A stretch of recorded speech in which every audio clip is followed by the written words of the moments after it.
Yeah, it must have been something up with Twitch, so I had no choice. Hello, ladies and gentlemen. Hello, hello, hello. Hello, hello, hello, hello.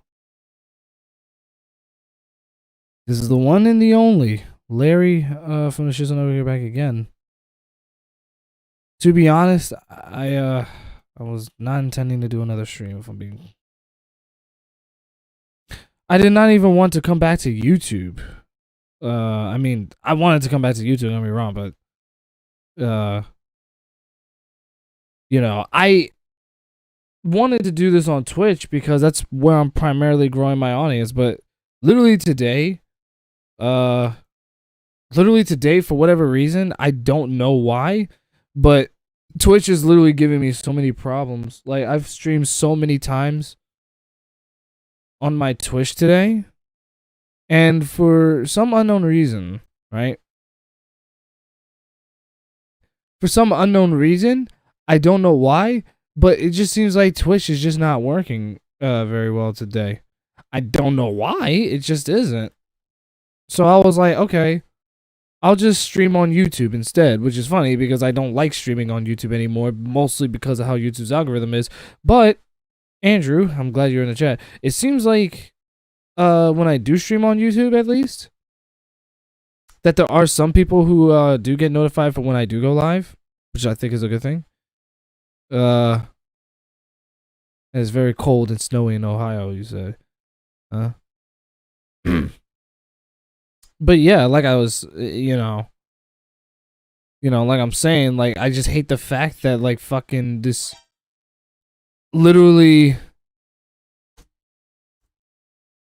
I literally just hate the fact that, I have to switch different platforms just so I can stream just fine.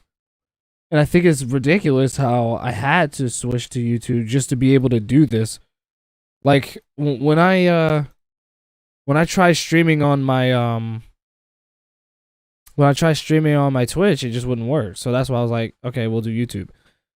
I bet it's snowy in Philly. No, actually it isn't. It actually is not. It's not snowy. It is not snowy in Philly at all. Which is surprising to me because I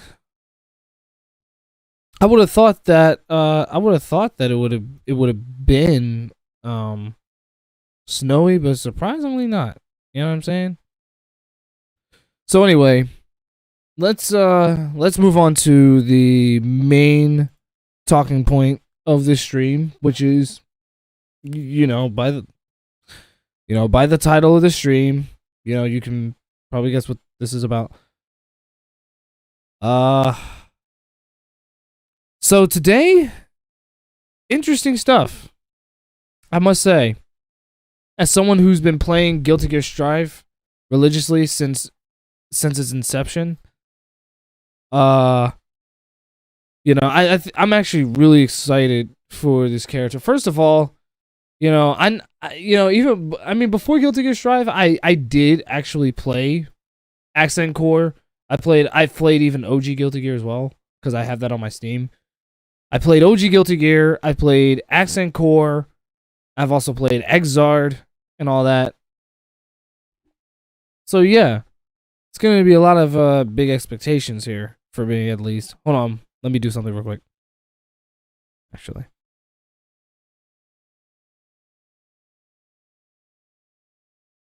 There we go. Yeah, I just figured I'd create this little thing right here while I'm streaming, right? So anyway, back to my main point. So, Arc System Works has just recently announced and revealed the new gameplay trailer and reveal of Baiken in Guilty Gear Strive. For those of you who don't know who Baiken is she's a samurai character who's been around since the original Guilty Gear. She's a character who has been through a lot in her life. You know what I mean? Like she fought during the Crusades, which was basically the 100-year-long war against the Gears in the lore of Guilty Gear, and she not only lost her family, but she's also been crippled. Baiken actually got legitimately crippled. She lost her eye, which is why she wears an eye patch, and she lost her right arm, which is why she primarily only fights with her left arm. So she's literally a one-armed samurai, and a pretty talented one at that. You know, she has a very, very, very, very, very, very, very rough exterior and everything. It's like, she displays mostly like a masculine type personality, but she does have a little bit of femininity to her. But other than that, it doesn't take away from the trauma that she's endured for a majority of her life, right? It's very unfortunate that she had to live under these circumstances, but that is the lore of her character. And she has gone on to become considered one of the greatest and most popular characters of Guilty Gear for many other reasons besides her lore, but there is one big major reason for why that is, for why everyone loves her so much. But I think we should get into that later. I haven't even seen the artwork for her yet. I made sure I avoided social media altogether. Once I heard that Baiken was revealed, I was like, okay, I'll just wait, and then I'll actually live stream it when I'll actually live stream it when the situation arises. Yeah, you know what I'm saying? You know what I'm saying? So yeah, like I was gonna say, Baiken is a very popular character, and I cannot wait to see how she's gonna look. Okay? So let's see what we got for Guilty Gear Strive with regards to Baiken. I'm kind of nervous about this, honestly. I don't know what to say. Because it's like, Baiken is so awesome. It's like, most people love her character more so than her gameplay. So I'm hoping that with Guilty Gear Strive, she'll at least not only be just a cool character that everyone would just want to use based on her design and all that shit, but at the same time, gameplay wise, she would have to be fun, right? That's what I want, right? So I suppose we should click on right here and let me see. Oh!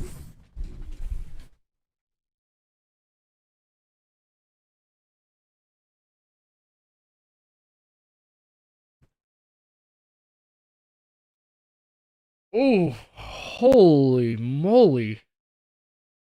I actually had to take my glasses off of that one. Oh my fucking god. Wow. Okay, it's gonna be hard to talk about Baiken because I don't know if you know this, but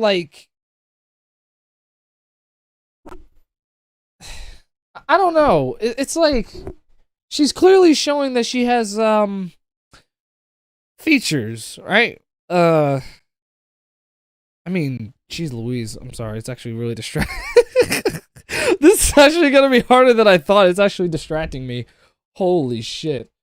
So yeah, that right there is the reason why everyone loves Baiken. It's like she practically has 3 heads when you think about it. She's like, those are jeez Louise, man, those are some gumbos right there, man. She got the fucking Jesus. All right, I got to get back on track. I'm sorry. I'm busy drooling all over her chest, but come on, dude. It's like, I mean, Baiken's always had a big chest and everything, so it isn't like it's anything new, but it's like just with this artwork, especially with Guilty Gear Strive's art style, it's just out there. You know what I'm saying? Like it's just out there. It's like for a female character who displays mostly, not all the time, but mostly a masculine type personality, like tomboyish, I guess you could say.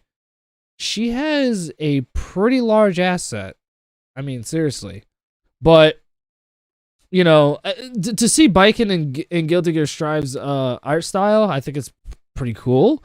She, honestly, Baiken's always had one of my favorite designs. Honestly, you'll be surprised that in the original Guilty Gear, she had a completely different design altogether. In fact, literally every game that Baiken was in pre-Exard, she looked really different. Her hair was definitely not the same like it was starting with Exard and everything. So she definitely looked different, but the big chest was always still a part of her character. I don't know why they felt the need to give that to her, but hey, that right there is honestly why Baiken is such a famous character. It's because she's, well, like I said, for someone who has a pretty much a masculine personality, she's very attractive.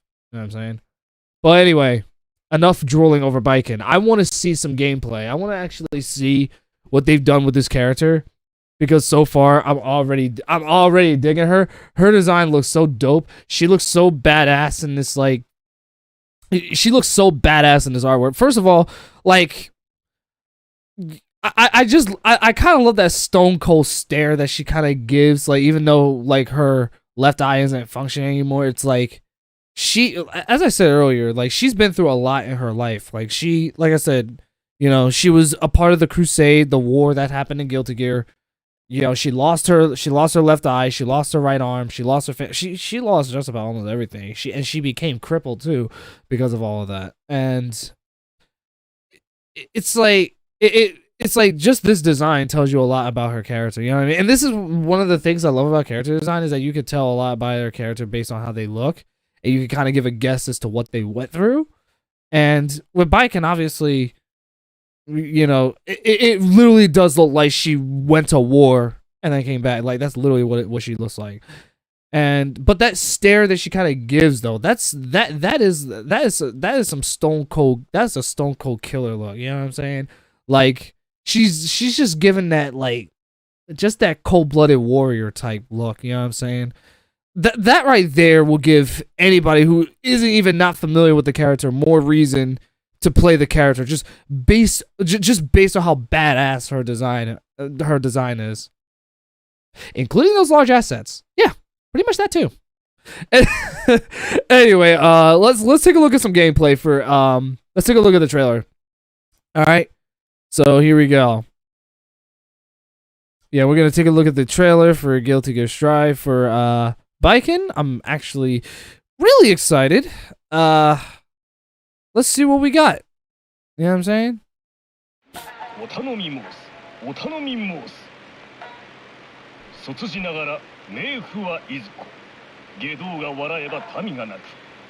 First of all, I love the intro. It almost reminds me of Akira Kurosawa. I don't know why, but I kind of get Kurosawa vibes just from the intro. Because, Akira Kurosawa always did, like, samurai films. Not sure if anyone's familiar with them. Jeez, those titties go on for days. Okay.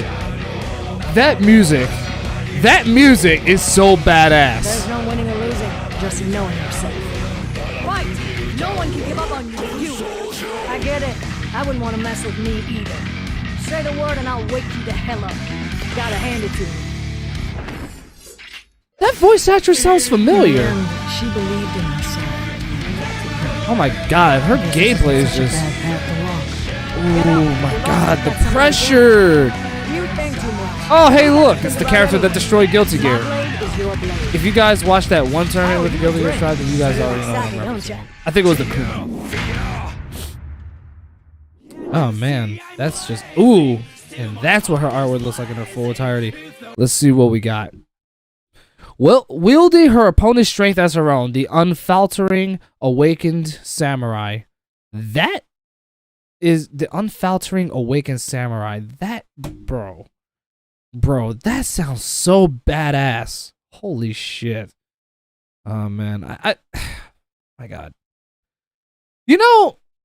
The strange thing is, I'm not sure if anyone caught wind of this. Baiken did make an appearance in the story mode. Like, obviously she's present during the events of Guilty Gear Strive, but the only reason you don't see her is because, well, first of all, she has a completely different path compared to Soul Bad Guy, and you got to keep in mind the game's all about him and everything.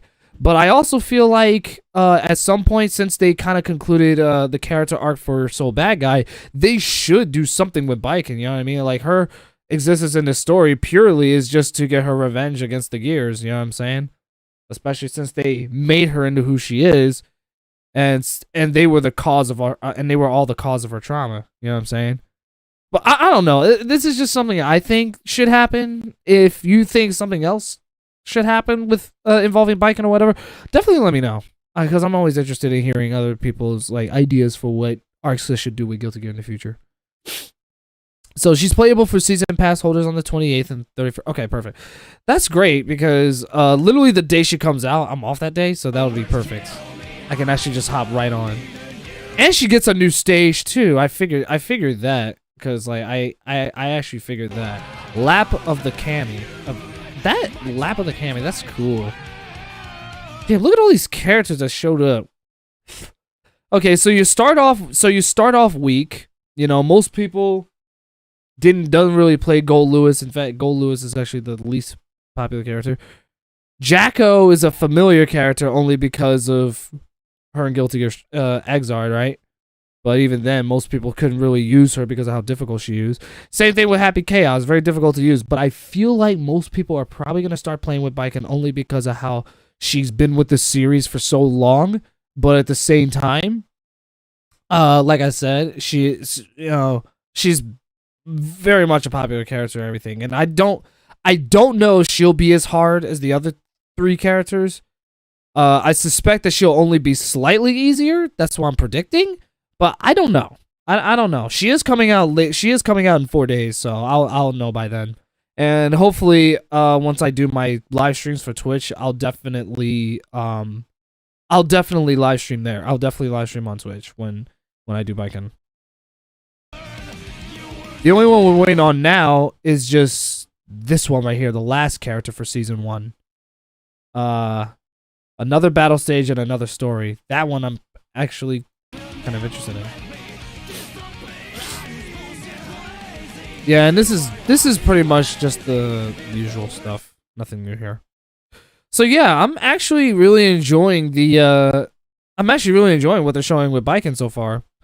So far so good. That was actually a pretty good trailer. It was like, it showed some decent gameplay. It was like, it wasn't too much of it, but it wasn't like small, I guess you could say. Like, it wasn't like there was nothing going on in it. I guess you could say it wasn't empty. But let's move on to the next one, because ArcSys actually made a video where it's a whole starter guide on Baiken, so it kind of introduces you to how she plays in Guilty Gear Strive. So this one I definitely have to see.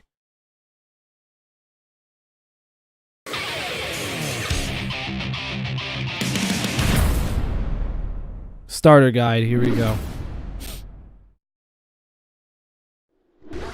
Baiken boasts an arsenal of useful special moves. Control the field from mid-range with her specials, and overwhelm the opponent with her powerful mix-up at close range. So by the sound of it, this is how Baiken's always played. She's always been like a mid-range, close-range type character. But I'm still kind of curious to know what they're going to do with her. Tatami Gaishi. Baiken slams her foot to the ground, flipping over a tatami mat.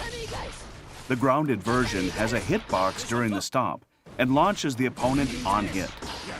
In the air version, the tatami mat appears as a projectile. As the tatami mat will not disappear until it touches the ground, it is a good option on the opponent's wake-up or to prevent their approach. Kabaddi. I like that. I actually like that. I'll just break this down as we go along. So, she's always had this move, although I'm not sure if... It's been a while since I played Guilty Gear Xrd. I do believe she's always had the Tatami Gashi. I believe she always had that floor as a projectile and everything. I don't remember. I don't think she did, though, because I don't remember it in Guilty Gear Xrd.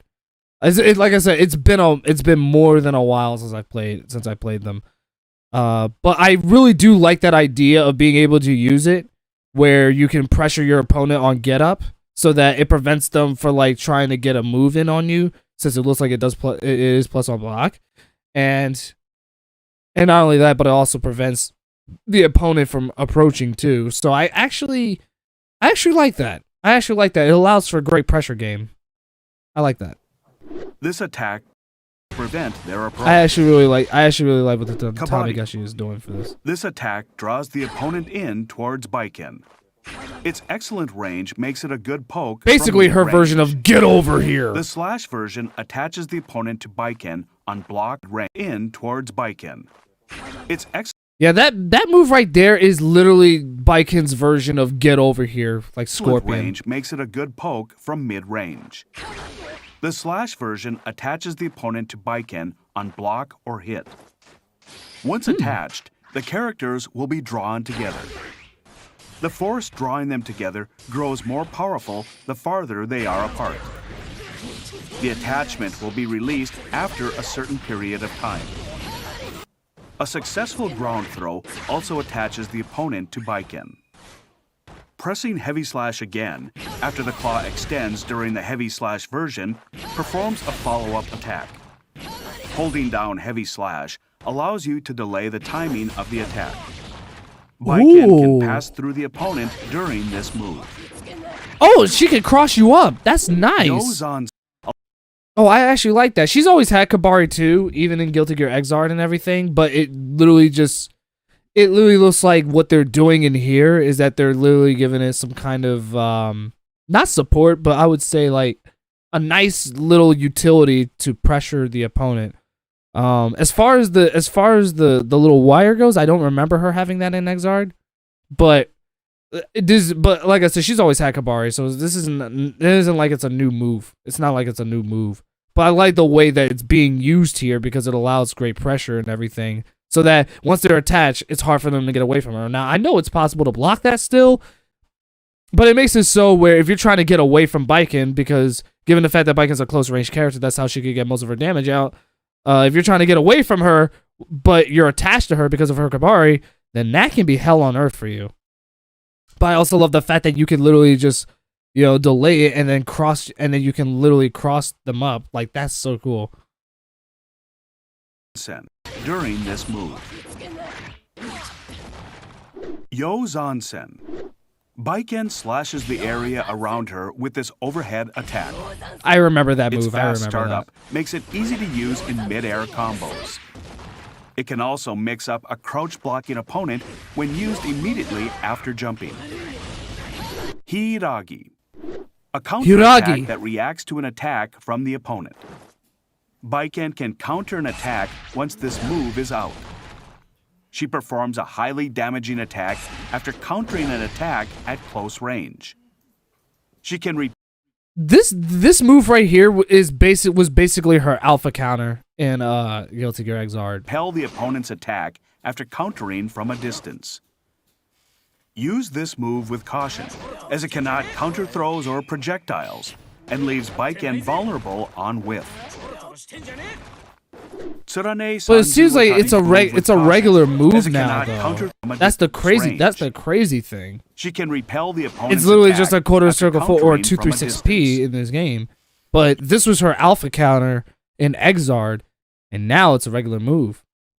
But I think that's pretty cool though. And it's not it's like it's always worked the same way in Xrd, where if you use it when it's whiff, but it doesn't counter projectiles, Baiken will be left wide Use open this to move attacks. with caution, as it cannot counter throws or projectiles, and leaves Baiken vulnerable on whiff.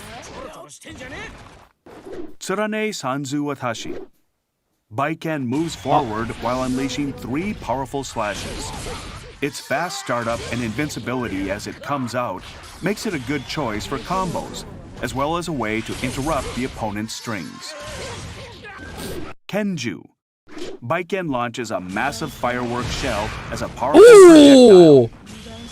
You know what? I actually forgot Baiken had a gun. I actually forgot. Oh man. I forgot she had a gun. Bro, look at that. She just shoots the fuck out of you. I gotta play that again. Let's slow that down. I gotta slow that. I actually have to slow that down. Watch this. She just pulls out a gun and goes bow. Damn. It's like she just pulls it out and she just fires your ass. Bro, that is sick. Holy shit. But I feel so bad though because I literally forgot that Baiken had a gun. I could have sworn it was more like a rifle in Exard, I think. I don't remember. But I literally forgot she had a gun. Style. I'm so used to seeing her with a sword that I literally forgot she had a gun. Hit or after traveling a certain distance. This attack works well as a poke from far range or as a finisher in a combo. The air version Yo, far range, look at that combo she did though, bro. Look at the combo she just did. That is sick. She's here. Let's go back one more time. Watch this. She jumps in there. Boom. That's sick, bro. That looks like it would literally be a great combo ender. I like that. Boom, boom, boom. The air version changes the projectile's trajectory to a downward diagonal direction. Ooh! Look for an opportunity. Holy shit! Look at the bro. Look at the damage, bro. Look, bro. Look at the damage. Look, first of all, on top of the fact that she shoots the shit out of you, right? Look at this right here. Look at the air version. Look at the air version. Boom. And then it causes a wall break. And look at that. That's more than 50% of their health. Oh my lord. So it looks like Kenju looks like it does some serious damage, especially if you put it in a good combo, bro. That looks sick. Holy moly. I'm actually like blown away, no pun intended, by this hyperdrive of hers.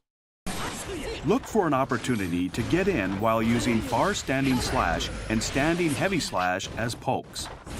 Both versions of Kabaddi work well as pokes from outside the range of her standing normals. Once you're in, you can use her sweep, a 2-hit low attack, and Yo Zansen, an overhead, for powerful mix-up. Shut down the opponent's offensive attempts using Hiragi.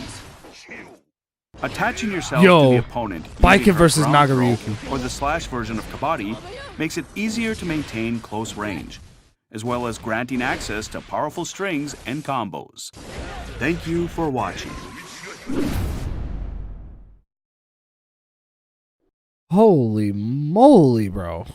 Holy actual shit. So, what are my thoughts? What exactly are my thoughts on Baiken and Guilty Gear Strive? To answer your question, I'm actually really liking what they're doing so far. I mean, this looks really good. Like Baiken actually looks so badass. It's actually like it's hard for me to make anything of it. It's like what you see is what you get, right? But I love the fact that, like, first of all, her design, you know, she still retains her Exard appearance, which I think is the design that most people like anyway.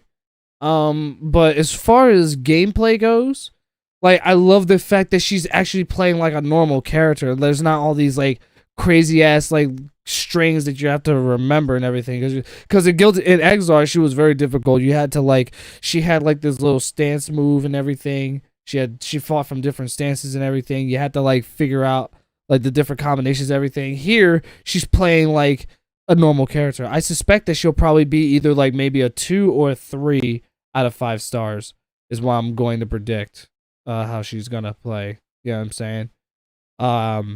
But other than that, I'm really excited for Baiken and Guilty Gear Strive.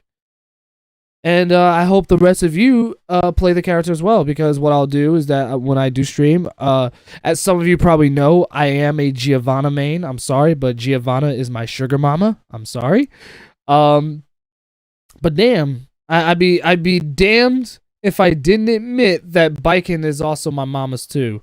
Mostly because I just liked how she played in Exard, even though she was difficult for me to handle. But I also liked using her as Samurai Showdown too.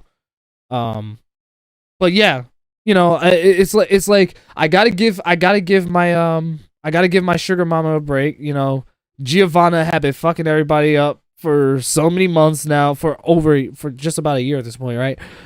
So now I think it's about time I challenge myself by playing a more difficult character, and I'm glad that it's a Guilty Gear character that I'm very much familiar with somewhat, and I'm very excited to learn Baiken and Guilty Gear Strive. I'm actually like really excited to learn how to play with her because this lady is my. I don't know how you say mamas in Japanese, but I will say she is my mamas. She's my mamas.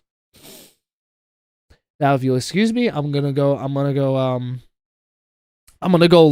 rest my head on her large cushions. Okay, I'll see you around.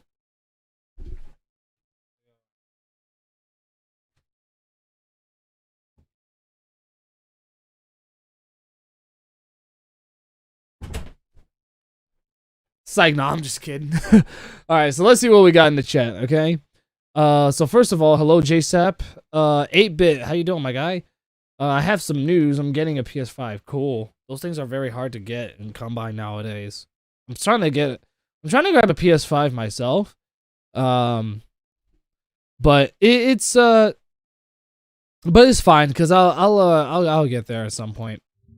Now, we are going to move on to the next part of the stream where we are going to be reacting to my matches on King of Fighters. We will be reacting to my matches on King of Fighters 15. A lot of them I put on my external hard drive. And good news is that my average viewership actually went up to 1.6, which is good. We're actually almost up to 2 when it comes to 3 average viewers. And oh my god, I'm so happy about this. Thank you guys. Thank you guys so much.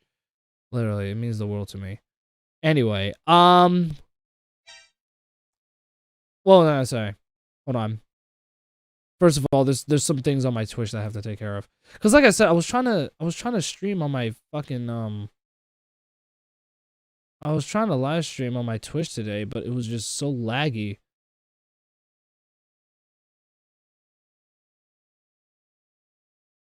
But it's fine. I wish I had a PS5. Like I said, those things are hard to come by, so it's like.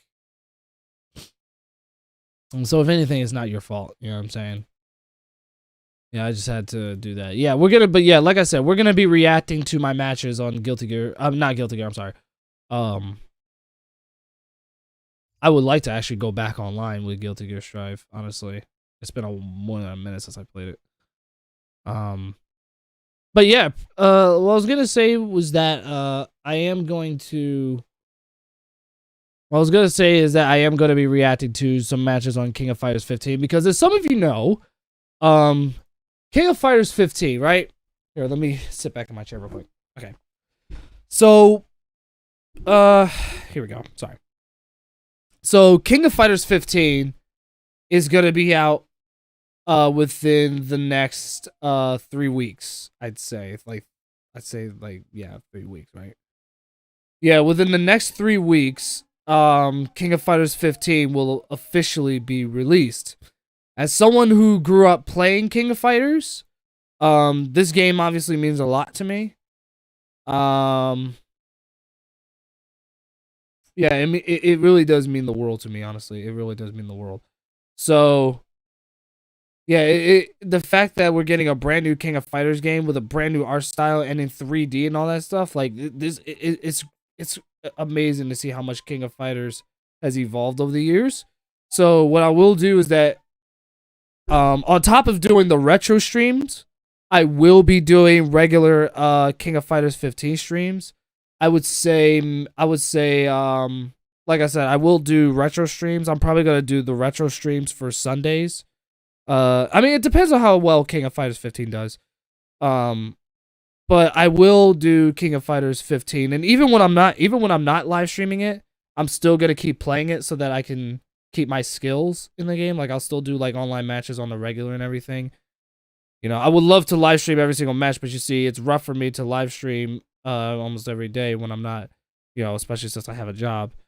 You know what I mean? So, but anyway, with that out of the way, we are going to react to my matches on King of Fighters 15.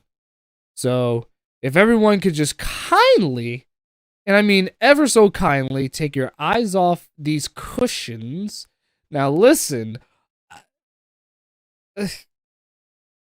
I love him as much as the next guy, but we gotta focus, or at least try to. It's like, I mean, geez, Baiken doesn't even have to try to distract you. It's just that her chest is just naturally distracting. That's the funny part. It's just naturally distracting. But anyway, um, yeah. First of all, I gotta find the video first. Yeah, I actually have to find it. But as I said earlier, Baiken looks really good. She's honestly one of my favorite Guilty Gear characters. I especially love her lore. I love her design and all that stuff. Her gameplay style was pretty, like, just wonky as hell. Like, it's like you had to rely a lot on, like, technicality if you really wanted to get good with her. So I mostly just played her for fun. I never really got into really, like, learning how to main her or anything like that. But she was someone that I did like playing even in Samurai Showdown. She wasn't that much different in Samurai Showdown like she was in Guilty Gear, but I still felt she was fun in that game too. You know what I mean? Like, but other than that, Baiken, I love Baiken. I really do. I really love her character. She's honestly, like, she's one of the most attractive yet badass, like, characters. Her badassery shows more than her attractiveness, if I'm being honest with you. Actually, I would argue that I think it's a perfect balance right there. 8-Bit says, I am down bad. Baiken is hot. Trust me, 8-Bit. We know. Trust us. Why do you think Baiken is such a popular character, even though the majority of people who say that she's their favorite Guilty Gear character had never even played her? You know what I mean? The majority of people who loved Baiken only say that because, well, look at her. Look at those ginormous titties. Just look at those titties. That right there is honestly, like, the main reason, if I'm being honest with you. She's very attractive, which is funny because she kind of has more of, like, a tomboyish type personality.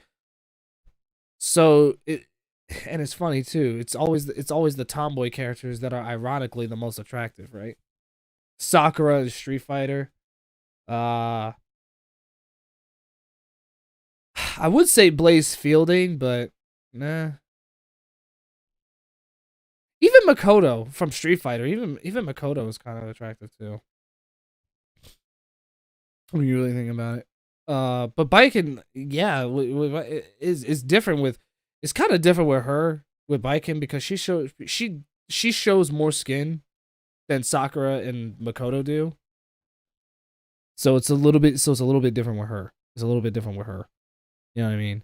She literally, the reason why I call Baiken like a tomboy character is literally because she has, like, she acts like a male samurai. I'm gonna put it that way. She acts like a male samurai. That's why I call her a tomboy, is because, like, she acts like a male samurai. And no, that's not a bad thing. That's honestly what makes Baiken ironically the most attractive. Honestly, like, she's strong as fuck. And even though she's not a gear, it's like her abilities are just like, and I say abilities like she's superhuman. For all we know, she probably is. She probably is. Maybe not. I'm just joking around. She's not superhuman. But trust me, this woman can fight. I'm gonna tell you that right now. She may be crippled. You know, she may be missing an eye and she may be missing an eye and missing an arm, but that does not stop her. That does not stop her at all. You know what I mean? But as I said earlier, you know, the fact that she shows a lot more skin compared to the other two characters that I mentioned who had, like, a tomboyish type personality to them. Especially because, like, you know, Baiken just, I don't know if it's an intentional thing or whatever, but she just likes having her chest out there. I don't know why, but she does. But to be fair, it is samurai wear, and yes, I just rhymed. Shut the fuck up.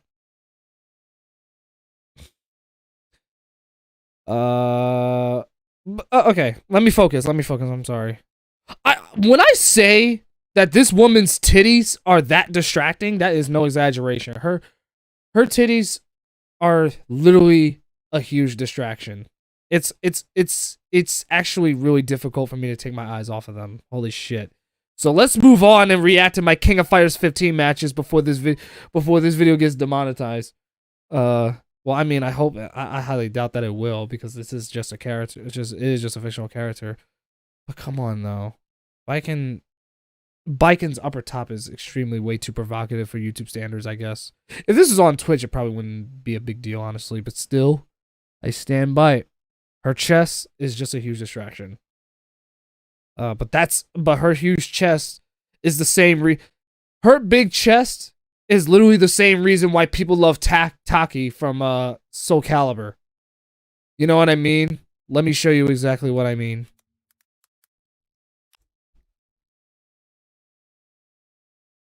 All right.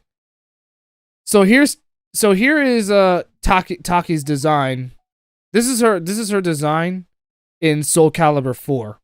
Now, like I said, she's always had a big chest, even during Soul Blade, or Soul Edge, as it was called, right? But look at the size of this woman's chest. That right there is literally the reason why people love this character.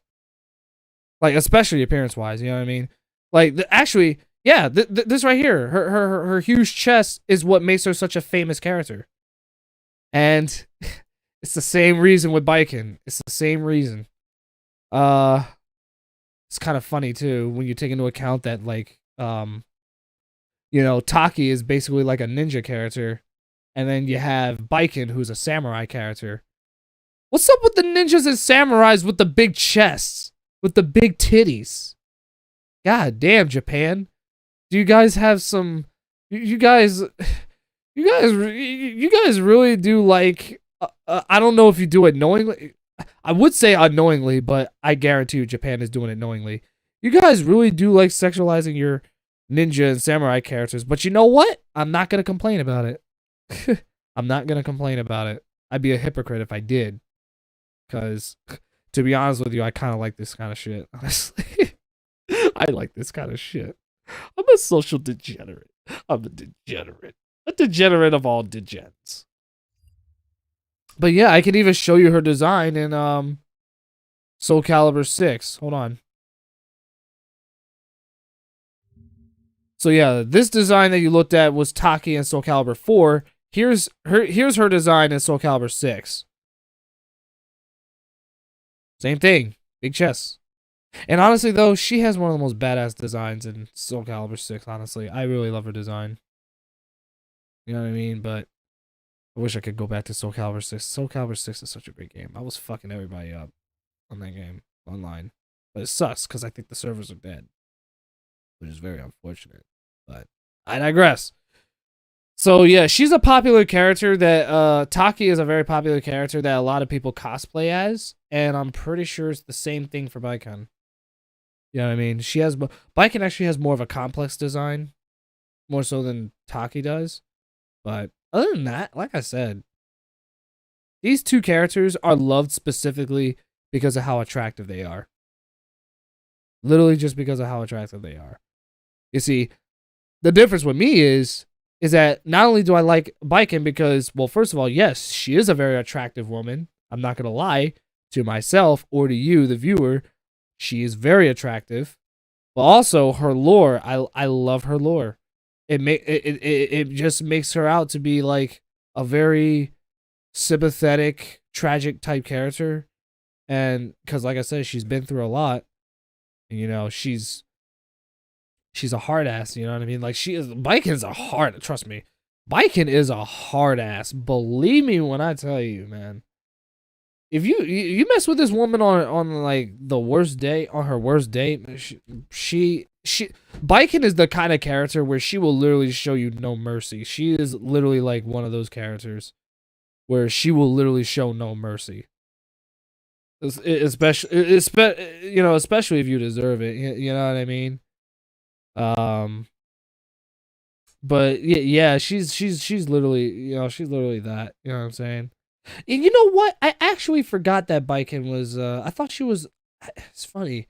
I thought she was straight up Japanese, but no, it's Japanese descent. Actually, it's kind of close. Kind of close. But I think she is Japanese actually. Yeah. So, but like I said, uh, she's a hard ass. Like, you know what I mean? Like, she's pretty much like, how do I put this? She's very impulsive. Okay, it's funny. We should be reacting to KOF 15, but I'm sorry, I'm fanning out over Baiken being in Strive to the point where I'm actually talking about her.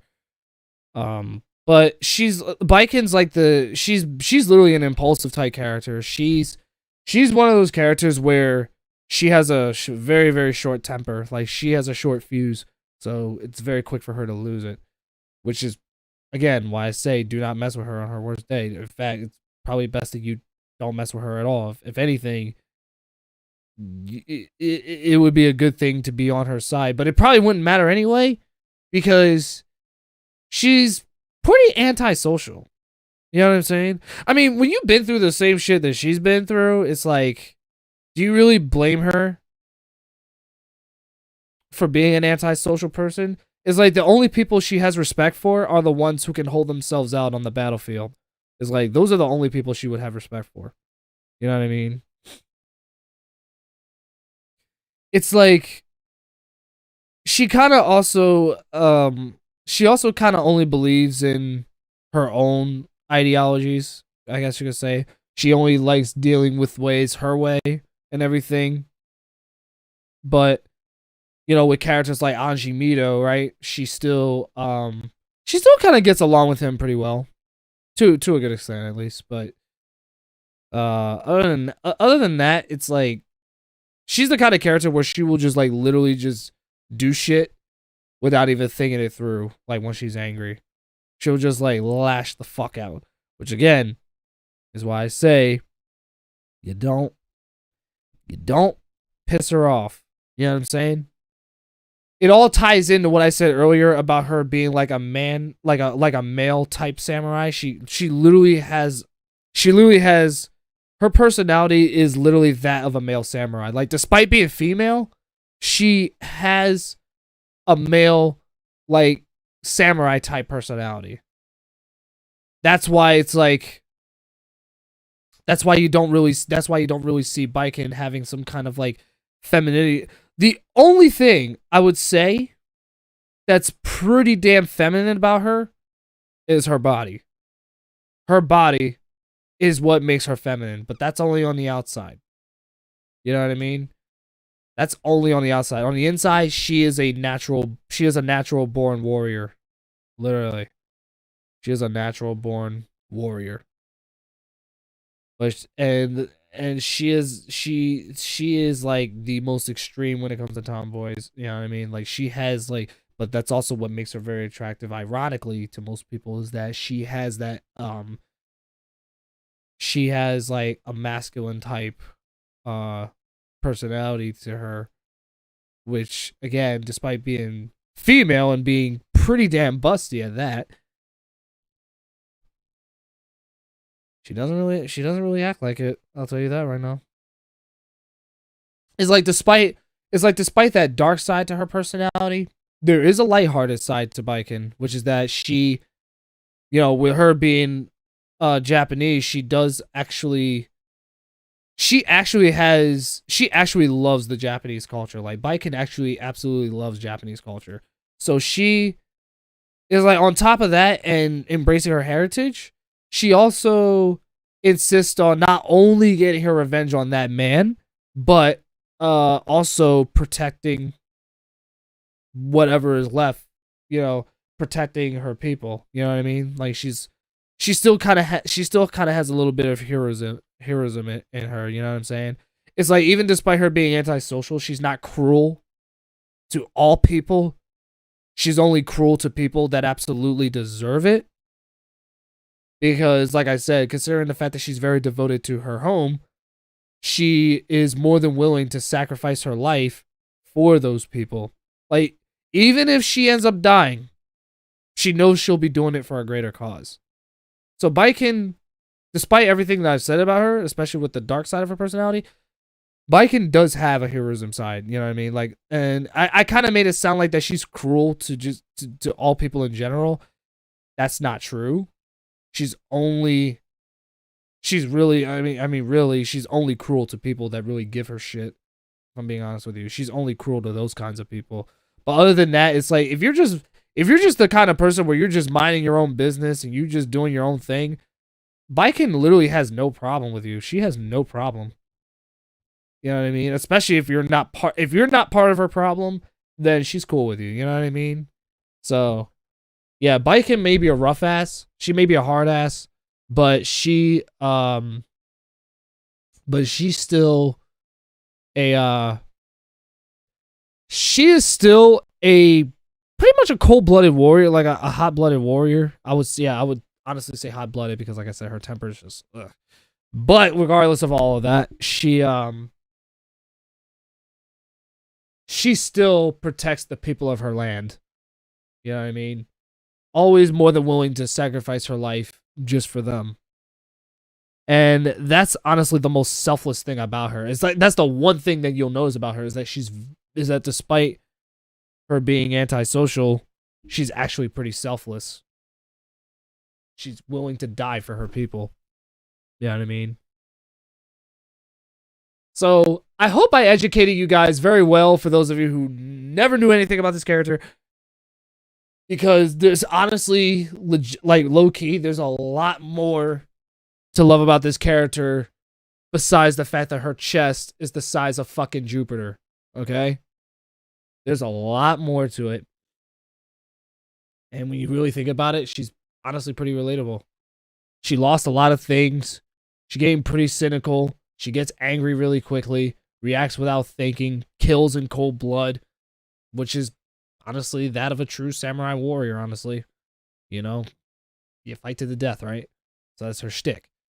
But other than that, she does have a side of her where she actually really does care about the people of her homeland. You know, she loves the Japanese culture.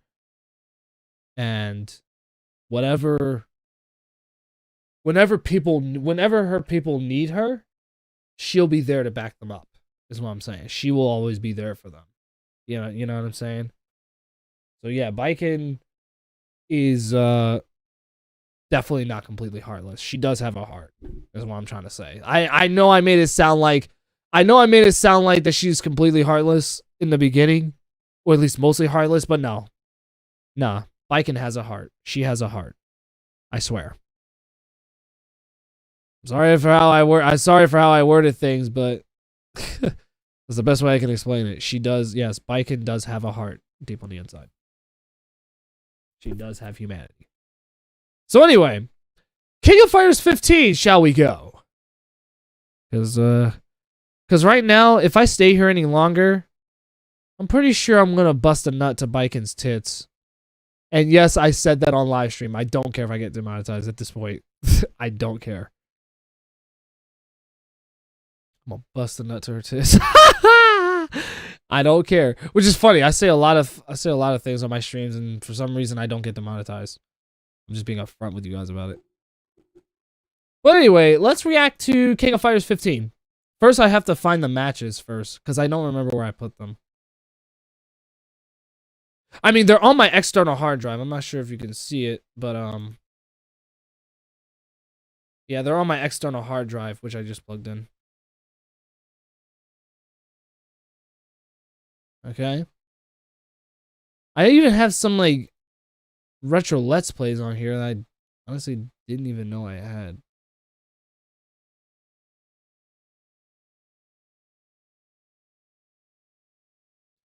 Alright. Hold on. I'm just peeking at some stuff right now. Okay. I even have some matches that I've done on DNF Duel that I would also love to show. It was pretty fun playing the game online, but I'm gonna have to learn the game if I'm gonna be playing that online. I did have some successful matches and everything, but I know I can't win everything. So it's like, usually if I lost a match, I honestly wouldn't care.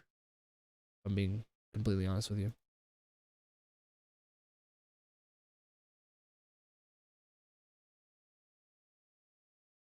I'm just debating on what matches of King of Fighters 15 I should start off with first, because I've recorded like so many matches on King of Fighters 15 for the beta, for the second open beta that we did, that it's hard for me to pick where to start, honestly. That's what I'm actually looking at right now. Trying to see.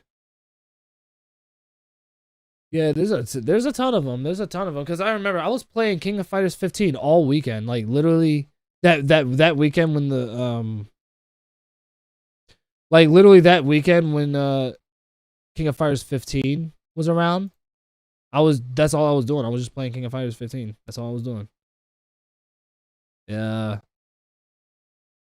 I want to focus specifically on the second beta. I don't think I want to focus on the ones from the first beta.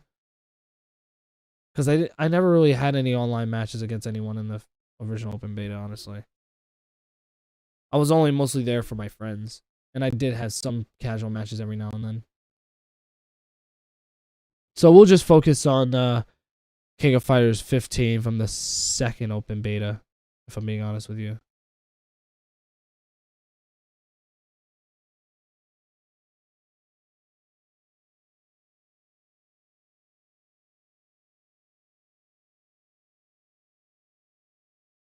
That's it? There was only like 3 of them? I thought there was like...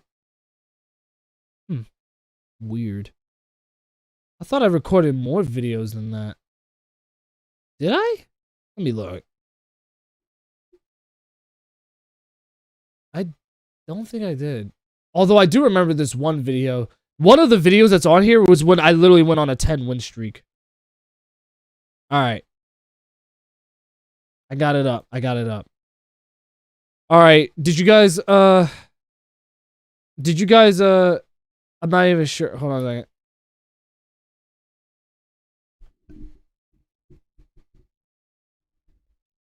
If you're still watching me right now and you probably muted the video just so that you can have some time alone, you probably grabbed some lube or lotion or whatever, and you jerked off to Baiken's tits while I was finding the videos or whatever, or while I was talking about her. I don't know what you did, but if you did jerk off to her titties, then congratulations. And if you actually successfully came, good for you. Good job. That's what you're supposed to do.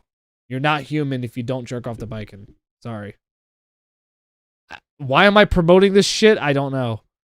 I'm sorry. Yeah, if anything, I'm only exposing how much of a degenerate I am, if I'm being honest with you. I'm just like, ugh. You know what I'm saying? But, anyway, let's hop right on to King of Fighters 15. Alright? Here we go.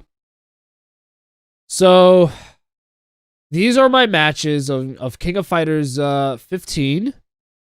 Let's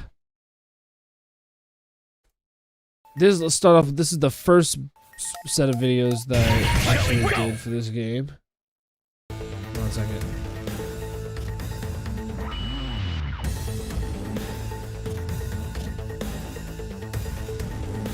Yeah, I'm not even, like I said, this is just a video, so. I just wanted to make sure that I also know that the volume's in check, too. So. The volume seems to be just fine. Select order. So, Best Noob 6 is my name, in case you're wondering.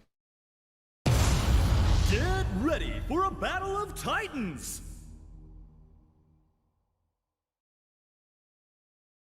Here, let me increase that because I did play this on the PS4, and you know the PS4 has Hey, come on!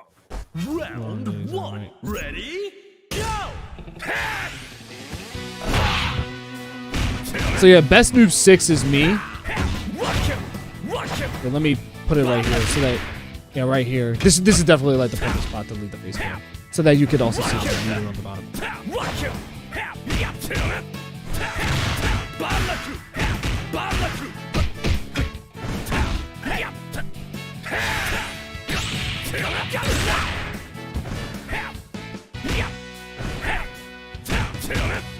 So yeah, I'm the Terry on the right. Not the right, I'm sorry, the left. Yeah, because I'm red Terry. So yeah, best noob 6 is me. In case you're wondering. So I'm literally right here. So this one was, I think this was like one of the first few matches that I did online. Besides the casual matches that I had with my friend. And yeah, I was getting it down. I was primarily using Terry, Blue Mary, and Ryo. Because those three are literally some of my favorite characters to play with. I especially love Ryo in this game, and Blue Mary too. Blue Mary is so fun in this game. She is officially, like, I'm not even gonna lie, I actually am fully in love with this character now. I'm fully in love with her. Like, on top of the fact that, like, for a while, I was always like a Mai Shiranui kind of guy. I will admit, but Blue Mary stole my heart. She stole my heart, honestly. She is so cute. She's so cute. She's so fucking beautiful. But she's honestly the most attractive SNK waifu, if I have anything to say. She is the most attractive. And I'm kind of jealous because Terry Bogard is literally hitting it. Like, literally. It's no secret that, like, these two have feelings for each other. I think primarily Blue Mary has feelings for him. But I'm sure Terry reciprocates. But that's beside the point. But either way. Yeah, this dude's Terry kicked my ass. He literally did. It was like, I'm not even gonna lie, he literally like low-key kicked my ass.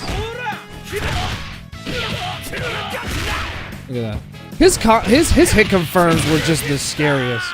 He would literally like link link forward A into, because you see what you could do with Terry is that, I mean, this was the same way in the older games too, where you could literally cancel his close standing heavy into forward light punch, which is one of his command normals. And in this game, Terry can actually like hit confirm into another move. Like he could not do that in the older games. Like in the older games, when Terry did the forward light punch, which is his reverse back fist, right? He wasn't able to like cancel it to another move. But in King of Fighters 15, he's actually able to do that. And I see why. I actually noticed how different King of Fighters 15 really is compared to the other games. They make it so where you can actually link combos and everything. And that honestly makes the game more fun, honestly. It's the same thing with Ryo. Ryo's forward light punch, which is his overhead, can also be linked into a special move of his, which I think is really cool. On top of that, Terry has DP in this in King of Fighters 15, kind of similar to how he also had DP in the older games, like specifically King of Fighters 97. But on top of that, not only does he have Rising Tackle's DP, but he also has Power Dunk too. Power Dunk is actually back. You know what I'm saying? So let's continue. We're going to be reacting to the matches of King of Fighters 15. That was a good starter match. It wasn't like that good, honestly, because I got trashed. I got trashed because I'm honestly terrible. You know, it's funny. I've been playing King of Fighters since I was a kid. Like, I played it since King of Fighters 95. And I played the PlayStation 1 version. Yes, I played the PS1 version of 95. And I still like that version. Like, I know it's problematic. It definitely has its flaws, but I still like that version. So here we go. I'm right over here. That's Noob 6. There we go. Ouch. Does a little throw forward heavy. Wave. There he goes. There he goes. He did the close standing heavy into forward light punch. I did heavy DP. I did heavy rising tackle by accident, and then I got punished. This dude was mostly playing grounded, and I guess I should have stayed that way. I should not have like done moves where I jump in the air and everything because he probably would have anti-aired me too. Are you ready? But yeah, this dude was mostly playing a grounded Terry. And he was literally hit confirming everything. He was canceling everything. And that's what made him such an intimidating player. Oh, and by the way, as a fun fact, when I played this beta, in fact, you will find this out as we watch this together, right? Oh, there I go with my bread and butter Blue Mary combo. Boom! God, I love doing this combo. But yeah, literally a majority of my victories are because of Blue Mary. Like Blue Mary is one of my best characters in King of Fighters 15. She is literally one of my best characters in King of Fighters 15. Which is why, like, even though I plan on maining Team Art of Fighting, because if you wonder who my mains were for a while, Team Art of Fighting has always been my main team. But I'm low-key thinking about using this team for when King of Fighters 15 comes out.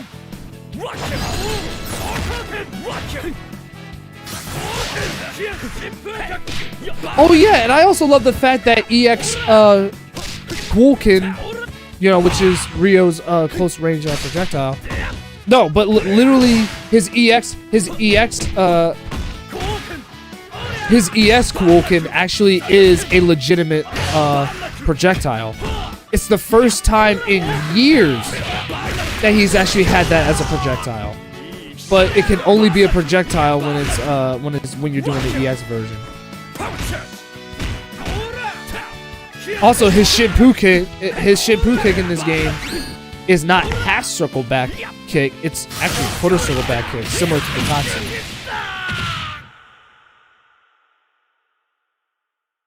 They absolutely thrashed their opponent in that match. So yeah, as you can see, I got trashed. What a great way to start off, right? Let's see. More matches. Oh yeah, a Cronin player and a Terry and a Ryo. This dude actually gave me I think I remember this one. This dude literally gave me like such a hard fight, but I still managed to defeat him. And yes, I am on the right side too. Like, I think he beat me in one round, and then I beat him in the set of two. Like, in the best of three. Round one. Ready? Go! So yeah, I'm over here, best of six. I mean, you can tell that because it says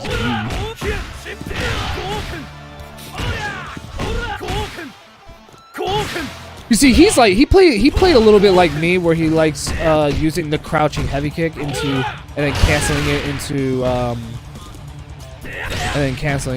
the projectile.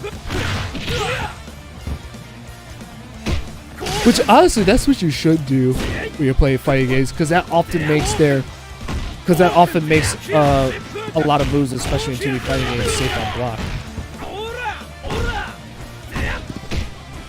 The dude actually played a pretty decent Ryo, honestly, to the point where it kept me guessing. But my Ryo, after learning how he played, I managed to figure him out quite well. Yeah, see what I'm saying? You see how I was able to do the close standing heavy into forward light punch and then cancel into the Shinpuken? You could not do that. You could not cancel the forward light punch after you linked it with close standing heavy punch into another move. You could not do that in the other way. And there goes the projectile again. Oh yeah, forward back punch. I'm glad Ryo still has that, but it's funny because I don't use it very often. I don't even think a lot of people use it, except only as a combo ender or something.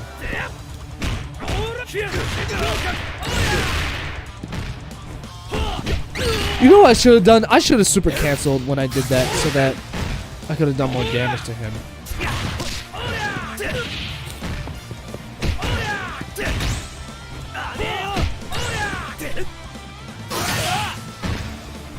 Kronen's a pretty scary character though. Like, seeing him and what he can do kind of intimidated me. But I kind of knew the matchup. At this point, I kind of knew the matchup a little bit because I have a friend who actually constantly used him, So I kind of really got to know some of the ins and outs of Cronin. Oh, that's unfortunate. I dropped the combo. And you see, when this game comes out, I have to practice the game so that like by memory I can learn and remember when to hit confirm and everything. That's actually one of my biggest problems when I play fighting games. It's actually a good thing that I'm watching this too, because when King of Fighters 15 comes out, I'll already be prepared. Because I'm already watching my matches, so I can analyze where I went wrong. Trust me, a majority of the people in the low ranks, at least I'm gonna fight, are gonna be people who don't even know how to play King of Fighters. Because let's be real, a lot of these games, a lot of these fighting games that's coming out now, a lot of people are playing them for the first time. Especially since we're in the middle of a fighting game renaissance. That's why a majority of the people who play Guilty Gear Strive, it was their first Guilty Gear game for most people. But thankfully, like my friends at least, we all have played Guilty Gear long before Strive was even out. So we were already pretty familiar with Guilty Gear long before Strive was even out. The only thing that I didn't know was just the story. So I had to make sure I got caught up with the story before I watched Strive. Because if they were saying that it was going to be the final chapter, I would have been like, oh, okay. So let me play the story. Let me do the story of Exar's Sign and Revelator. And that's what I did. Because like I've always played, while I did play the games, I never played the story. And once I played the story, I fell in love with the lore.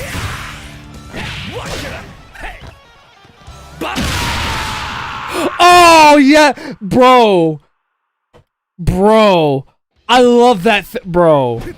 That finish right there was so cool, dude. We literally traded, bro. Look at that. We literally traded our Burning Knuckles. We literally did it at the same time. That is one of my favorite moments from this match. That was honestly, that probably was my favorite moment from this match. Because of how the timing was so perfect. That was so cool. I think we both actually got KO'd from that, but I got the victory because that was his last character. That was his last character. So that's why I won. That was actually really nice.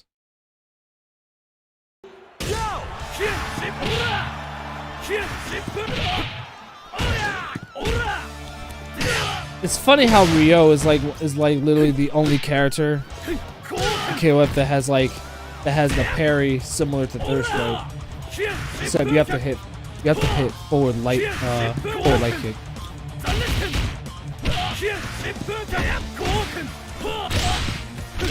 Yeah, like I said, the dude played a pretty decent Ryo. I would argue that it's on par with mine. But that's literally why I defeated him, because it's like I feel like I feel like I'm fighting myself. So I'm like, okay, I know how to handle this guy because I play almost exactly like him.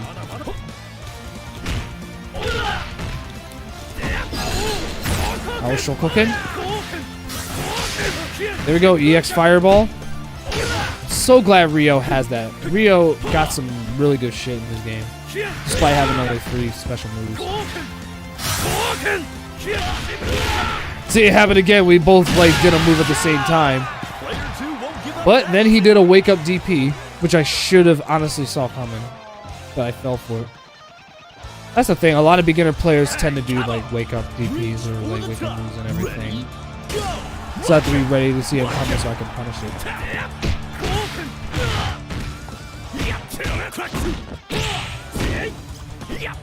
Oh yeah, that's one of Ryo's new command normals. That's back light punch, where he kind of steps back and then he punches. But you see, that's the thing though. The startup is terrible. While the startup is terrible, it is. I think it's plus on block. The move is. I believe the move is plus on block if I remember correctly. Like if it hit, it'll be like a decent block stun from when the move hit.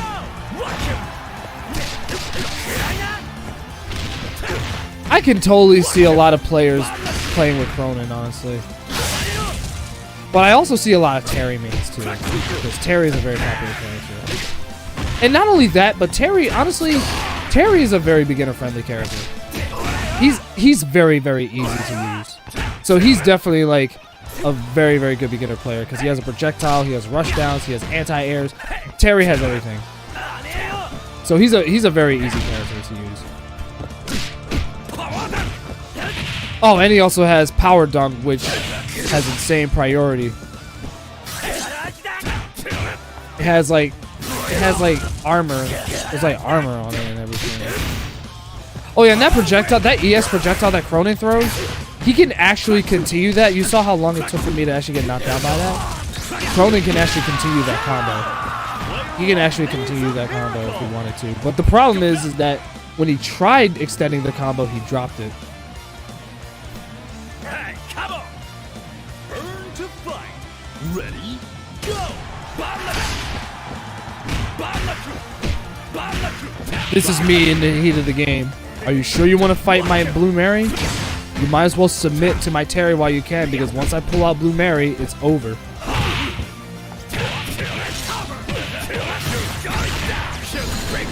Oh yeah, here we go. The Terry combos are coming out. You know what I should have done? All right, here's. Oh wait. Hold on a second. All right. Here's where I went wrong. Well, first of all, I did this combo right here, which was pretty cool. Right into Bust the Wolf. It's an easy bread and butter combo for me, at least. You see how he did EX Rising Tackle, and I only did crouching heavy kick into the power wave? Here's what I should have done. What I should have done was that I should have walked up, and I should have linked close standing heavy punch into the forward light and then into burning knuckle, and I would have finished him off like that. That would have been a more effective punish combo. But instead I went for something completely different, so that's why I fucked up. Ready? Blue Mary, I told you my Blue Mary's a threat. Come here. You see, that's Blue Mary's DP punch. It cannot be blocked. The only way to block it, honestly, is just to dash out of the way before she can even touch you. So it was a perfect 0-2. See, I told you my Blue Mary is a threat. So the best way to literally avoid her DP punch is to literally just dodge out of the way. There's two ways to dodge it. Either backdash out of the way, or if you're really good with the timing and if your character has it, anti-air it, or DP the move or anti-air it. Like any kind of anti-air would work, literally, just to beat out the move. Or if they even have a rapid fire jab that has insane priority, you could probably stop it there too. But I kept using that move on everyone all the time, and everybody kept falling for it. They did not know how to stop the move. I'm like this DP of hers where she literally just jumps onto you to grab you. It's not that hard to it's actually not that hard to avoid. You know what I mean? But yeah, my Blue Mary is a threat. Like I said, a majority of my online victories came because of this fantastic woman right here. And be happy because she is winking at all of you. Listen, Blue Mary loves all of you. Okay? Now anyway, before I drool over her, I already drooled enough as it was over Baiken. I cannot. But you see, this is different. I actually legitimately love Blue Mary. Like, Blue Mary is actually my fucking... She's my trophy wife. Okay? She is my whole world. Blue Mary is my whole world. Literally. So anyway, let's move on to the next matches.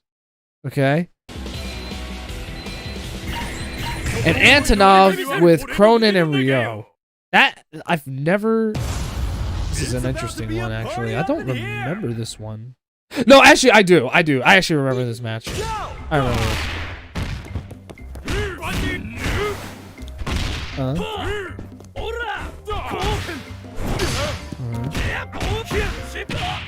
That was a good hit confirm. I mean, that was a decent block. You see, that's another thing. I also have to improve on the block strings, too. Block strings are definitely important because they keep your opponent having to respect your frames and everything. You see, that far standing heavy kick of Antonov's, is such a good anti-air. It has really, really good range too. I think I remember him now. This dude was not blocking low.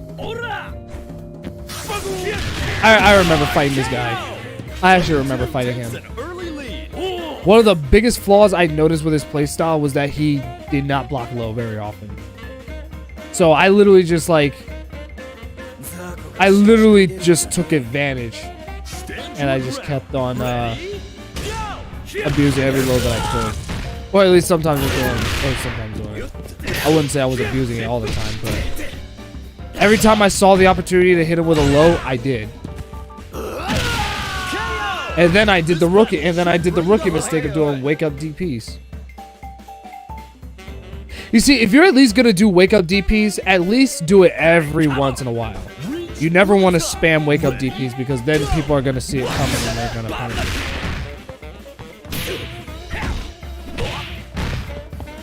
Because people like to do wake up attacks all the time.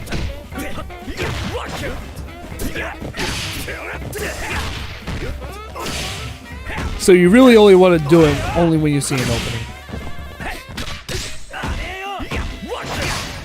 Alright, nice. There we go.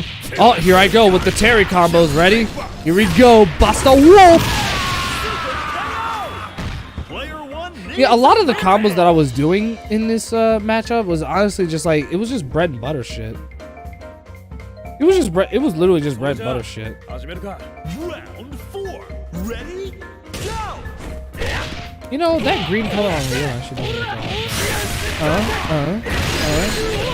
Yeah, there you go. The dude did this. He actually did Rio's bread and butter combo. That's what I expect. I'm like, yes, you actually did his bread and butter combo. I'm proud of you. And no, I don't think other players are lower than me, honestly. I don't think they're lower. I'm just saying because it was like literally before this matchup, or at least like aside from the Taylor matchup, I never really fought anyone that did Rio's bread and butter combos. Oh, see, I fucked up right there. I tried doing the forward light punch, but I should have tried.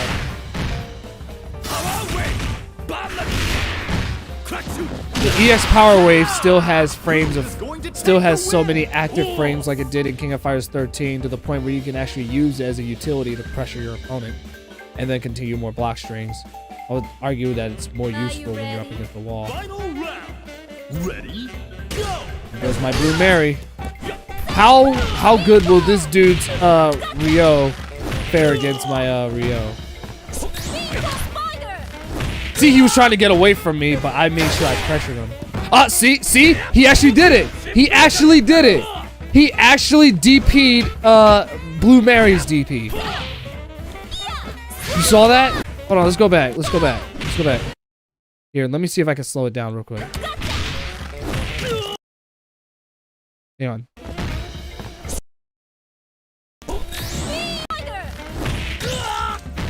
Watch this. See, DP, boom. That's all you gotta do. Here, let's see that again. All right, ready? Let's see. All right, ready? So she's going into her little grab. Watch this. So I go DP punch, boom, DP. That's all you have to do. See what I'm saying? It's so easy to stop that move. But it does require good timing though, because she comes up pretty quickly. See what I'm saying? I actually like the fact that this dude actually did the one move that I expect people to do when Blue Mary's DP comes out. Is to anti-air her before that woman even so much as hell as even lay a finger on you. I mean, if you want Blue Mary to lay a finger on you, I guess that's a good thing. I don't know. But before this woman lays a finger on you, boom, DP her. It's like, if she's going to DP you, DP her back. Don't take that out of context. Anyways. Let's watch the rematch. Ready? Go!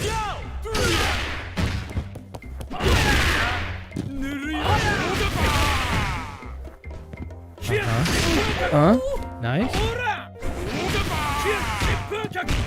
Gotta be careful though, because I think his heavy Shippuden is actually safe now. But the startup is still slower than the light build. That was good. Forward heavy into forward light into DP. Gotcha heavy. Throwing out the projectiles using Shippuden to close the gap with your opponent. That's actually pretty smart. I'm literally commentating over my own strategy. I don't know why. That's because I'm watching how I play, and I'm like, yeah, because I'm like, that's a good way, especially if the opponent is going to be constantly like backing up.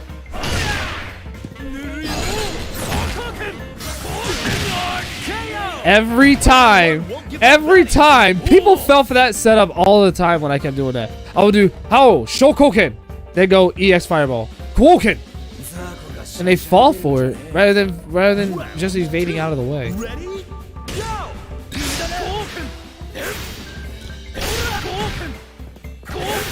Every time, man, every time. All right, that was a good punish right there. Good. Yeah, Cronen's so sick. I gotta say right now, he's actually sick. Here comes my Terry. Round 3. Ready? Go. All right.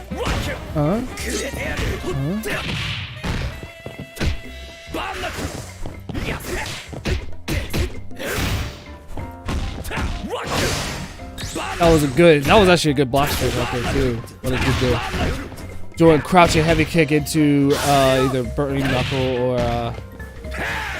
the Power Wave. He tried going into the quick mode, but I think he messed up the quick mode. I see what he was trying to do there, but he just didn't have enough meter to do it to continue the combo. But I see what he was trying to do. He was trying to do Cronen's bread and butter, but he literally just could not do it.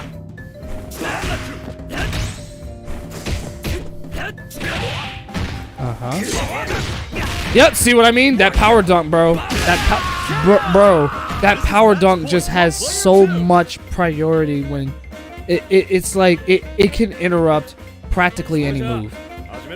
It's almost broke. Well, I mean, that's not necessarily true, but it does have armor to it. You know what I mean?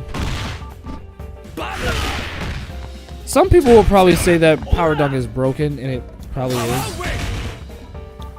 Not from where I'm standing though. It didn't look like it was broken.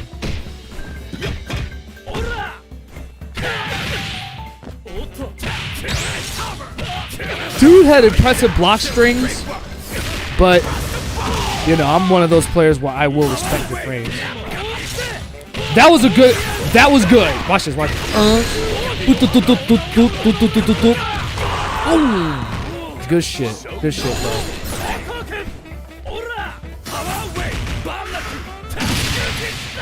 That was good. That was actually good. I like the way that match ended. This match was actually one of my favorites. Like, I actually had a good match against this dude's Ryo. I actually liked his punishment of proficiency and his block strings too. Once I saw him jump in the air, rising tackle, there we go. Forward heavy, the forward light. Power dunk into Bust the Wolf. Easy bread and butter combo. He evades my power wave into a punishment combo of his own. He does Ryo's bread and butter. Boom. And then at that magnitude, we were both sizing each other up. Trying to figure out what we were going to do. Pressure him with the projectile. He tried to do the backlight punch, which is one of his command normals, but I punished it with crouching heavy kick. That right there was honestly one of my favorite matches. It was actually really good. Dude actually played a really good Ryo, but you know, we had to read that out. So let's see what's going on in the chat real quick, because it's been a minute since I read it. Rent. Terry is even in Smash. He's that good, eh? Yeah, pretty much. Marcos Gamer 592. How are you? How are you doing? Sorry if I have not read any of the messages. honestly. I was focused on the matches, honestly. And my my stream was pretty quiet, so I didn't think I had to look at the chat. But yeah, I do apologize for not paying attention to the chat. I'll look back at the chat every once a match at least, so that I can keep up to date with what everyone is you know, what everyone's doing. When were these recorded? These matches, let me look at the dates. Hold on. They were recorded during December of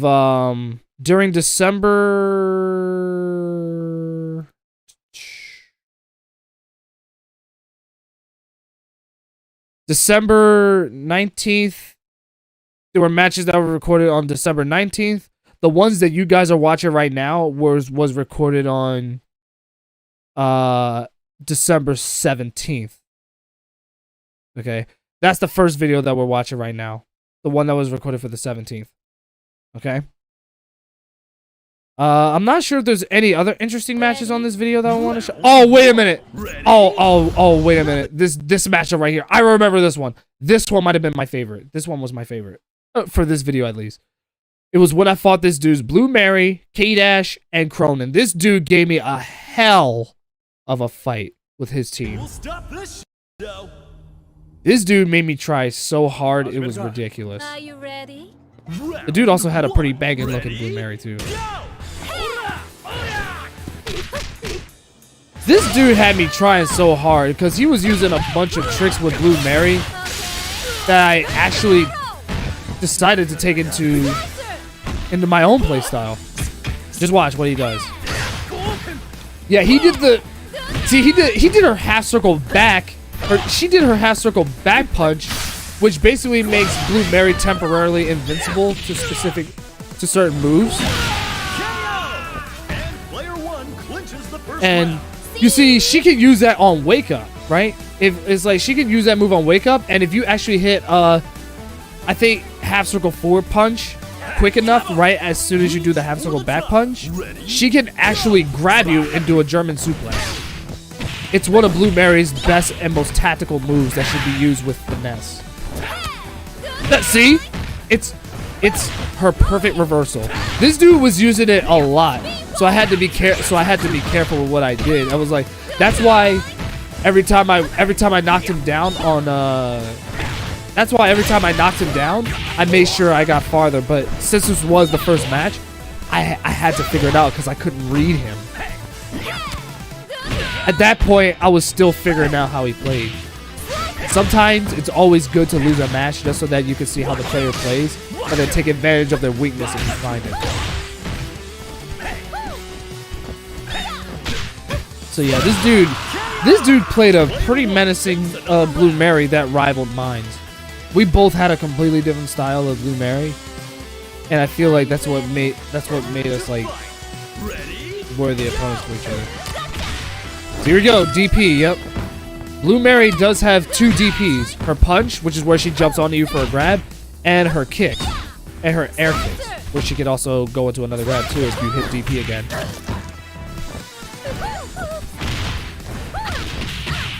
That was a nice cross-up attack.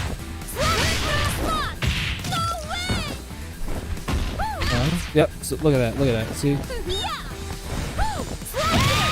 Slicer, nice. Will we see a comeback?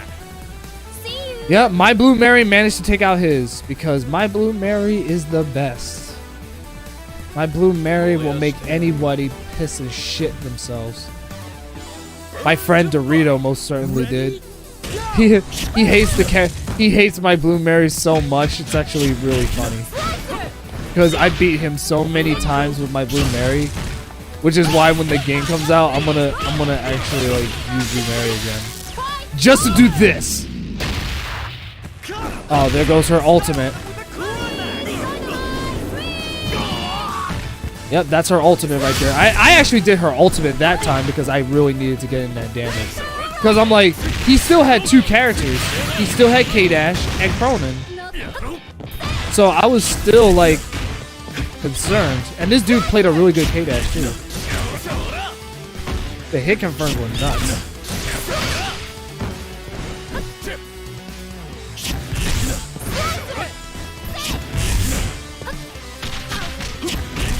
You see, what I should have done was that I should have done what this dude's Blue Mary was doing and do her half circle back punch as a reversal, and then do the half circle forward punch, so that I can grab him and then suplex him.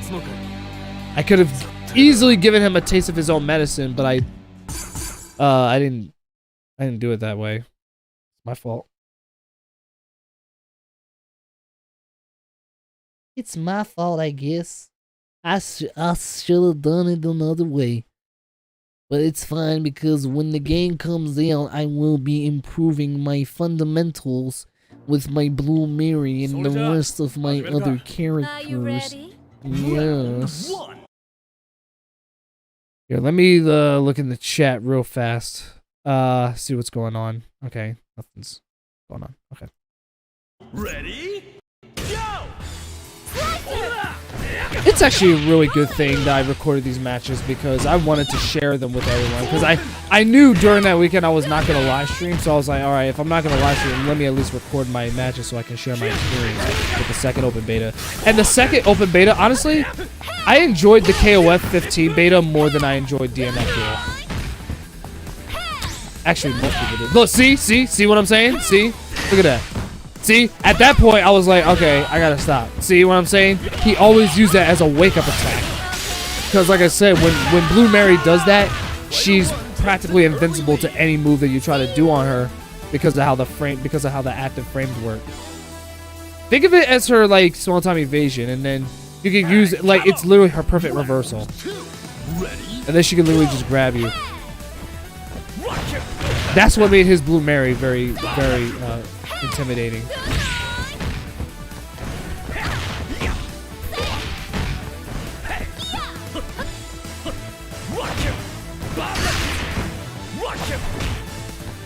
See, the best way to deal with his Blue Mary was just to not get close to her. I literally had to play the zoning game with his Blue Mary.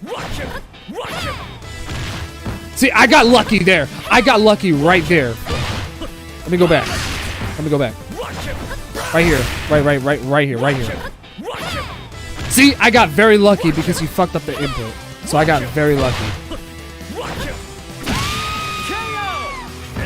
See, that's how I... See, after the first match, I was like, okay, this dude really likes using that move, so let me zone him out. Because I had two characters that could zone her out, especially Terry. Terry can literally play with any style. So, but in the case of Blue Mary, in that matchup, I had to zone her out. As long as Blue Mary stays away from Terry, Blue Mary can't really do shit. That was one of the that was honestly one of the interesting things I learned about the matchup, was that Terry has more tools than Blue Mary does, but if he allows Blue Mary to go in on her, he's in trouble. So the best way for Terry to get to Blue Mary is just to zone her out, especially against a good Blue Mary player. But specifically in the matchup against this dude's Blue Mary, I had to make sure I zoned her out because he was going to keep doing the half circle back reversal. And like I said, this dude played a really good K-Dash too. His K-Dash was honestly like very unpredictable. I'll put it this way. He played a pretty aggressive one. He played a very aggressive K-Dash. To the point where even his block strains, I had to like respect the holds of them. Ready? Go!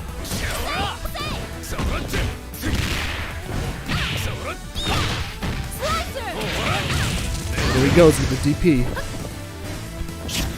K-Dash is DP. And there I go with the slicer. See, I screwed up the hit confirm right there. I screwed that up.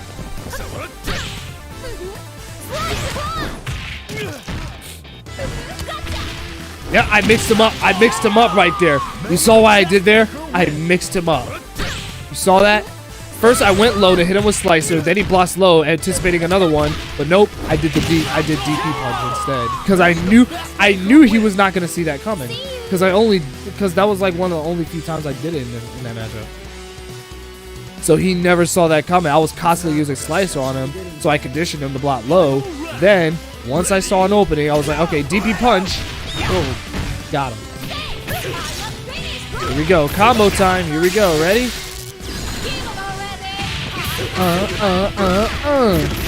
Here we go. Boom.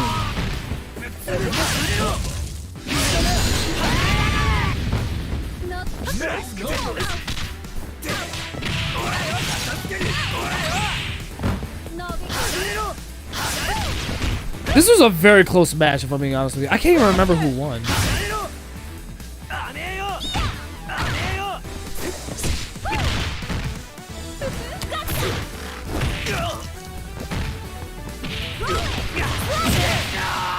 I actually won? I actually don't even remember that. What did he do? He did something wrong. Hold on a minute. Oh, I know why. I know why I hit him, because he was trying to do a move. And I caught him, and I got him framed perfect on Wake Up.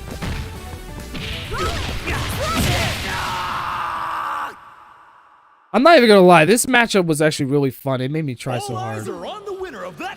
Once I figured out, literally, once I figured out his playstyle, I was like, okay, let me keep calm, and let me see if I can do this. Right?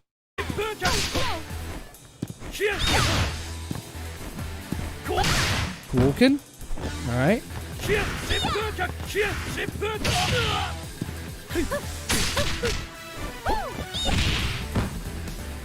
See, like I said, I was literally zoning him because I knew how much he really liked using that half circle back move. See, I saw that. That's why I backed up, because I saw it coming. And that's why I evaded. My PTSD was catching up to me and dealing with that move. Look, let me go back real quick. Let me go back. Just watch what I did. Look. See? That's why I backed up. I backed up because I literally saw it coming.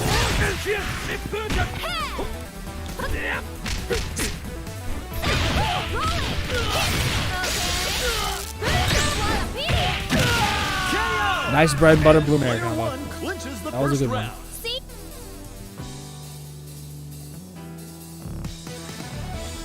It was actually good to be playing against players who knew how to use combos in the game. Because I felt like I had equal challenge. Because I'm primarily like a combo fighter. I love using combos in fighting games. Because my main goal is to literally get you out of there as soon as I can. See? See what I'm saying? Look, you saw that, right? You saw that? Look. Look, let me slow that down. Let me slow that down. Look what happens. You'll see. I throw a power wave. Watch this. See? See? Blue Mary's half circle back punch literally makes her practically invincible. It makes her invincible to everything. It makes her invincible to practically any move. But as you saw, the burning knuckle match. That was a good combo.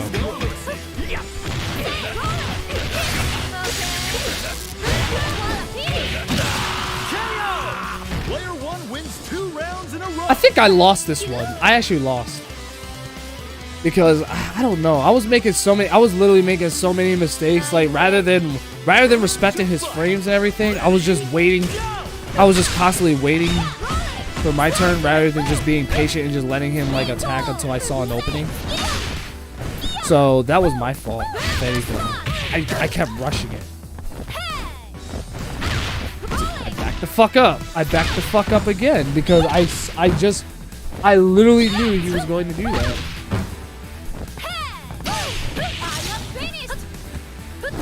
That's unfortunate when your combo drops. I feel that. Which is funny because I was the one that dropped it and I said I feel that. But I remember how I felt when I dropped it. I was actually very upset. Because I was worried that his Blue Mary was gonna kill me.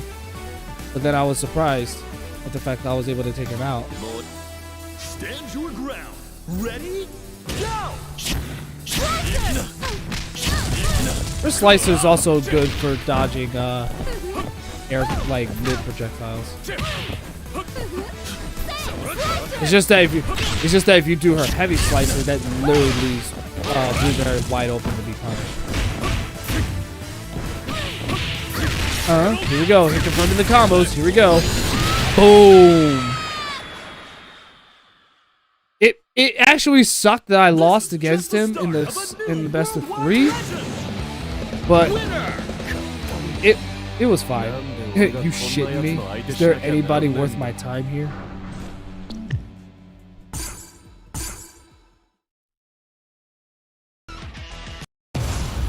Nothing will stop this show. Oh no. Alright, this is my friend Dorito here. This is my friend Dorito. Oh god. Yeah, this dude, like, he played a pretty threatening Cronin, honestly. But his Isla was also like, well, his Isla, to be honest, left a lot to be desired. But his Cronin though, bruh, it had me kind of low key terrified for more than a minute. Honestly, it was it was nuts. Let me tell you, it was nuts. I actually want to watch this matchup real quick just to see how it went because I don't remember. I don't remember how this matchup specifically went. The only thing I can tell you is that Dorito did end up hating my he did end up hating my Blue Mary. I just took advantage of his weakness and that's all I was doing. That's all I did. He made himself wide open all the time. His offensive game isn't shabby, but his defense, you know what I mean? I just took advantage. Sometimes his inability to not press any buttons was what I took advantage of so I could just beat the shit out of him. But in turn, that's what made him hate my, that's what made him hate my Blue Mary.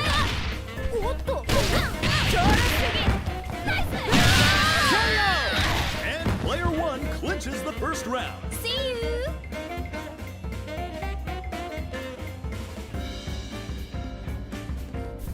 Hey, come up. All right, I actually liked what Dorito did with Terry, giving him a black color. I actually like that color scheme on him. Why doesn't more people play with him? Oh, that was a good hit confirm right there. I actually don't remember doing that. I did both heavy kick and punch at the same time, and then I hit confirmed it into slicer, into the grab. I actually don't remember doing that, but I guess I did. Oh, video lag real quick. Sorry about that.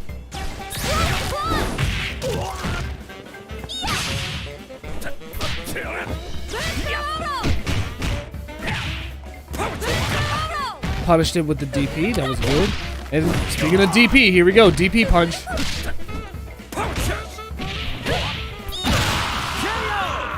Not looking good for player two.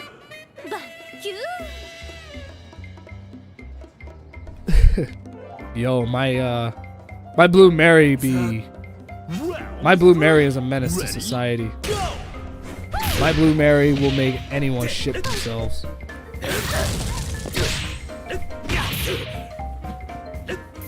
I'll definitely react to more matches in the future. I'll just probably stop it here for now since we already did about an hour. I especially want to do it on Twitch. Oh, you see, I screwed up the hiccup right there. I should have done her back light kick, which is her twin kicks, which is what every Blue Mary player does. Because you get hit confirmed right, because you go right in the slicer. I don't even know what I was trying to do that got me punished by Cronin's Crucible Pro Punch. I guess what I should have done was I should have done another slicer because he wasn't blocking low. But I was just being way too cocky and got ahead of myself.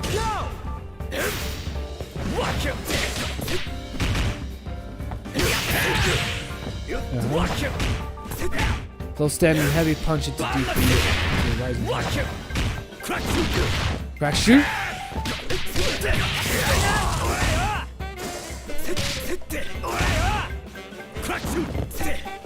I was actually giving him a chance to try and take me out. That's why I didn't immediately attack him. But it was obvious that nothing that he was doing was going to work. So I was like, all right, I'll just make short work of you. Okay, let's watch the next one. This was the best of three. Round one. Ready? Go.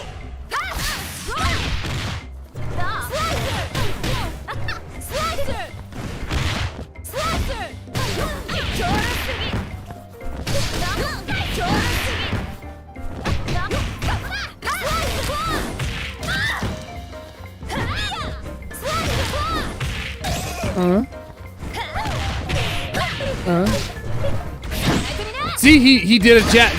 You saw that? Let me play that again.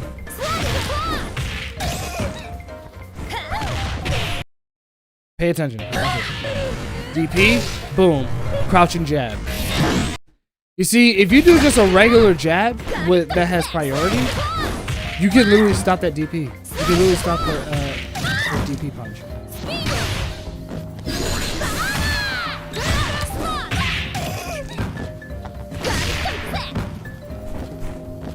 I think that's Islo's DP of herself.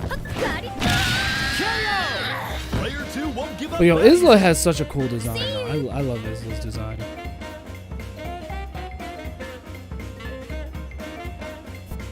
Burn to fight. Ready? Go!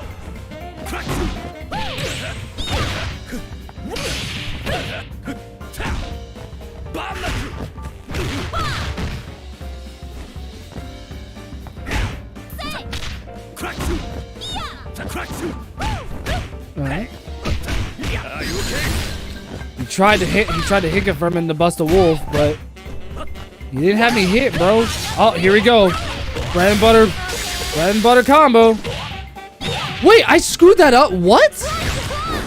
Wait a minute, I don't remember screwing that up. Oh my god, that actually hurts to watch. What the hell was I trying to do?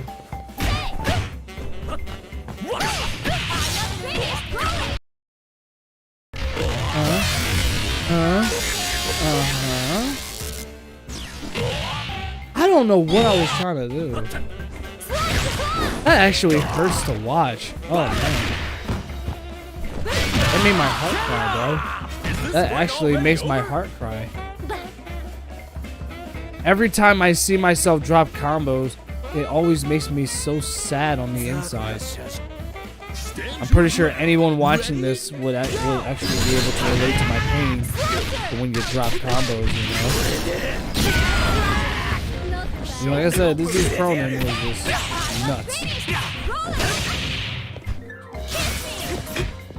Screwed up again. Oh my god. I was making so many. It's funny, a majority of these mistakes, I wasn't doing it online against other people, but I was only making it against my friend. Isn't that ironic? And no, I'm not trying to say that my friend's bad at the game. I'm not. I still find it amazing how of all the times to be making mistakes, it was against him.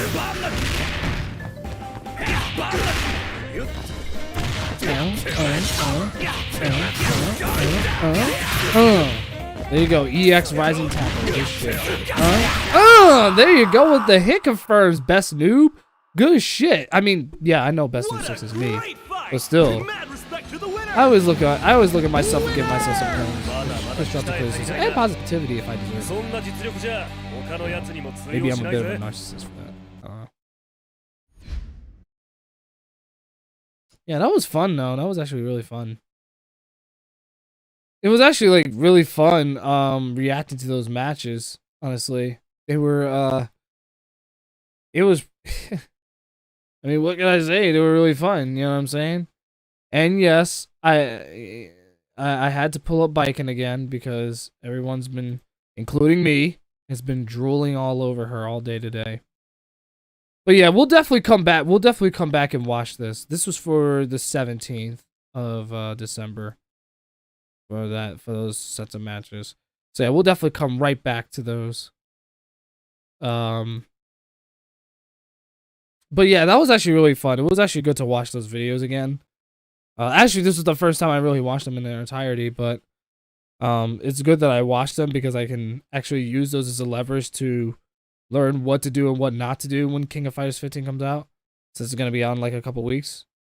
And I'm honestly looking forward to it. And I will be live streaming it on my Twitch. So you guys can find me on Twitch at Shizo Network Gaming.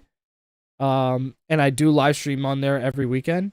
So definitely follow me there. I'm actually close to becoming a Twitch affiliate, which is amazing. So thank you guys so much. I really appreciate all the support. My Twitch has literally been doing very well as of late.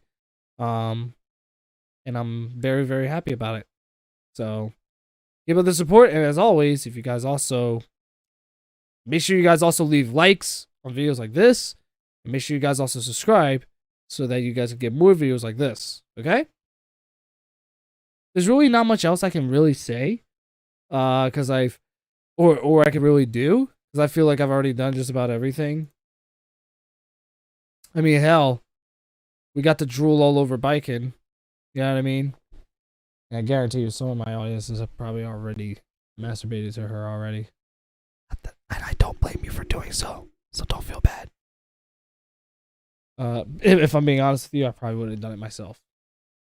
That's besides the point, though. That's besides the point.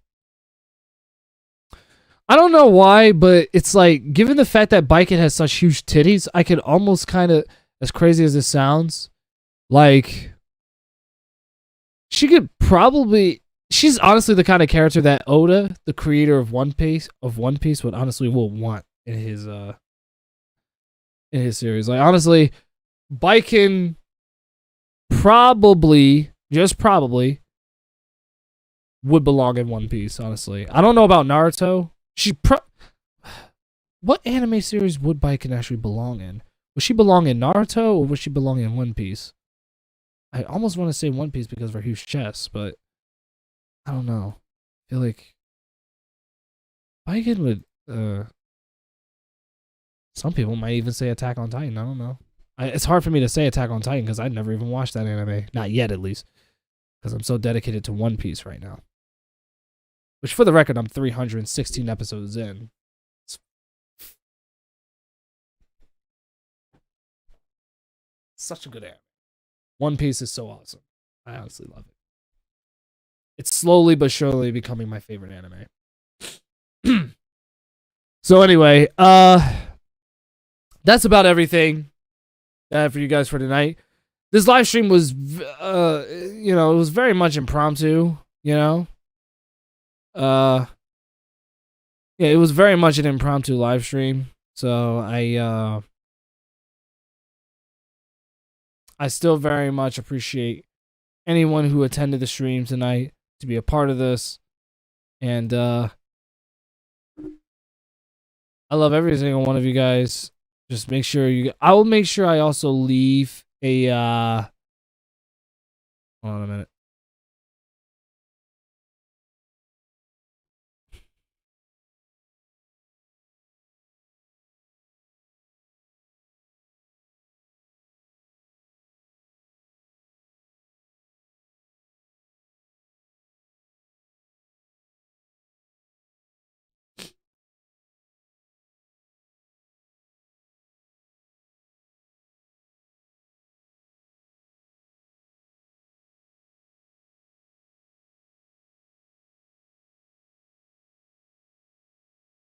I'm gonna do something real fast. I'm gonna put my Twitch channel in the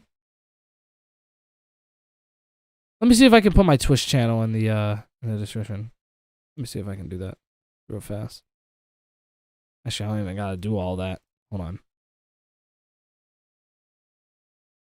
So if you guys do wish to follow me on my Twitch, and I would very much appreciate it if you can, you guys can go right here. Okay? That's where I'll be live streaming now. As far as YouTube is concerned, YouTube is only going to be used for just making videos or even highlights from my streams and whatnot. Little gameplay videos every now and then. Because I kind of want to bring my Twitch audience over to my YouTube. So I also got to make sure I redo my Twitch Studio thing. The whole layout and everything, like the stream layout and all that stuff, so that it has all my social media stuff, so that people will follow me on those platforms and stuff. So, but other than that, I got nothing else to say. I still thank everybody who attended this live stream. I know it was very much impromptu, but the reason I decided to do it is literally because of Baiken being revealed for Guilty Gear, and I'm like, you know what? I will do anything for this woman. Like, if you're like, I literally the only reason I live streamed today is because of this woman right here. Literally because of her. It's like, other than that, I never would have streamed today. I still would have streamed, because I wanted to react to my my King of Fighters 15 matches. I also want to react to my DNF duel matches at some point too. But really, what gave me the motivation to want to live stream today is Baiken.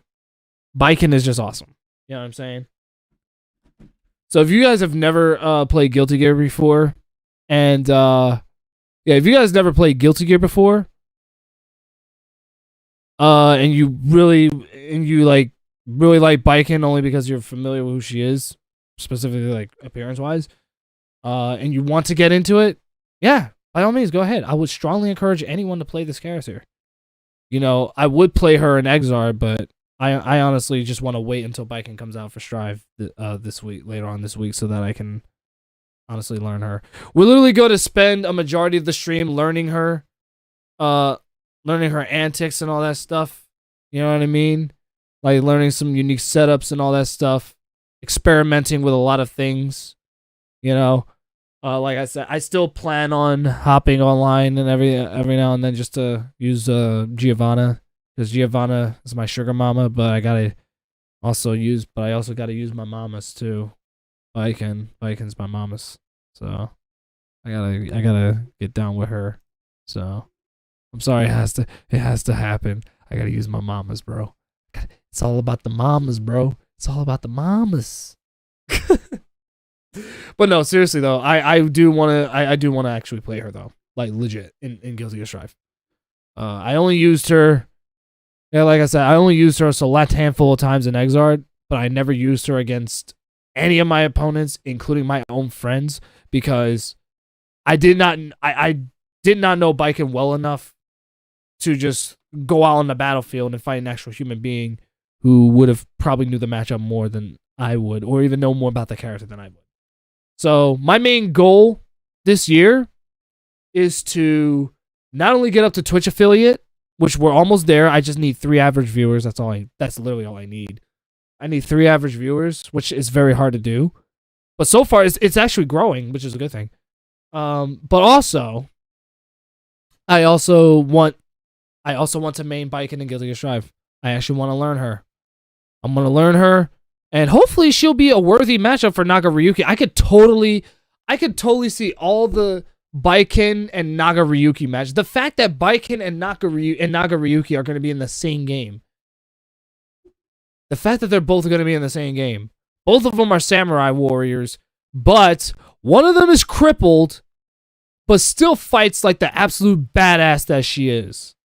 And most importantly, she's got bazongas. She's got bazongas too. She got them titties, bro. She got the titties. You get what I'm saying? Like, and that's another thing too. I actually want to draw this character at some point. I'm still learning how to draw anime and all that stuff, so I can do my manga series. But I actually want to draw this character. I actually want to draw her. I feel like Baiken would actually be like a really fun character to draw. So yeah, I feel like why not? You know what I'm saying? So yeah, if you guys need some dopamine or tonight or whatever, just you can easily find this image on your Twitter on our System Wars Twitter. If you need some lotion or lube or whatever you use to masturbate with, go ahead and you can use this image as leverage. I strongly advise you to. I strongly advise to get your dick wet for Baiken. Mine's are, bruh, because like you need it. You really need it. Let's be real here. Anyway, I'll shut up about that. I'm sorry. I've sexualized Baiken way too much tonight. I'm sorry. I'm just joshing around. But anyway, thank you guys. Thank you to everyone who came in to watch the stream. I was thinking about hopping on Guilty Gear Strive tonight, but I'm not really feeling it tonight. I only really wanted to do the stream. And plus, I got to rest up for work, too. So, thank you guys for watching. And I'll definitely keep this live stream up for those who want to see it. Or maybe I might unlisten. I don't know. I usually don't like keeping my live streams public. On my YouTube, at least. So, that's why it's like, if you guys really want to see my best streams, that's what my Twitch is for. So, yeah, be sure to follow me on Twitch and everything. I'll even put in more of my social media links in there too. You guys can also follow me on Instagram at thereptile124, which for those of you who don't know was the original name of Shizzle Network. Like I said, this year is the 10-year anniversary of Shizzle Network, so we're gonna be celebrating it quite well. We're gonna be celebrating it with Baiken's titties. Wait, what were we talking about? Oh yeah, right. My social media links, right? Yeah, I almost forgot. I think that should be my Twitter too. So yeah, you guys can follow me on my Instagram at thereptile124. I also brought back my Twitter. It's gonna be tough too because I literally have to gain back my followers and everything. You guys can follow me on Twitter at Shizzo Network. So far, I only have 6 followers, which is unfortunate. Well, the only reason I only have 6 is because I literally had to recreate my Twitter because I deleted my last one. I'll be very, very honest with you. My PSN is also Best Noob 6, as you saw in the reaction videos. My XBLA name is Rainstorm97 as well. Yep, Rainstorm97. That's a reference. That username is a reference to Danny Phantom. If you're not familiar, Rainstorm. There you go. Yeah, it's a reference to Danny Phantom. Can't really put my friend code on this for the Switch on here either, so we'll just leave it there. So thank you guys for watching these, for watching me react to Baiken and Guilty Gear Strive. I think she's fun. She's obviously different than how she is in Exard while still retaining most of the stuff that she had in Exard, which I think is awesome. But she also retains she also retains her design from Exard as well, because honestly, there's not a better design that I would have given a Baiken, if I'm being honest with you.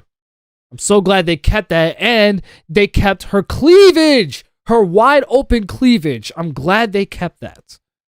Because that's honestly a main part of her character, if I'm being honest with you. It wouldn't be the same if her tits were all covered up, right? Why did you close your previous Twitter? I can't remember. I think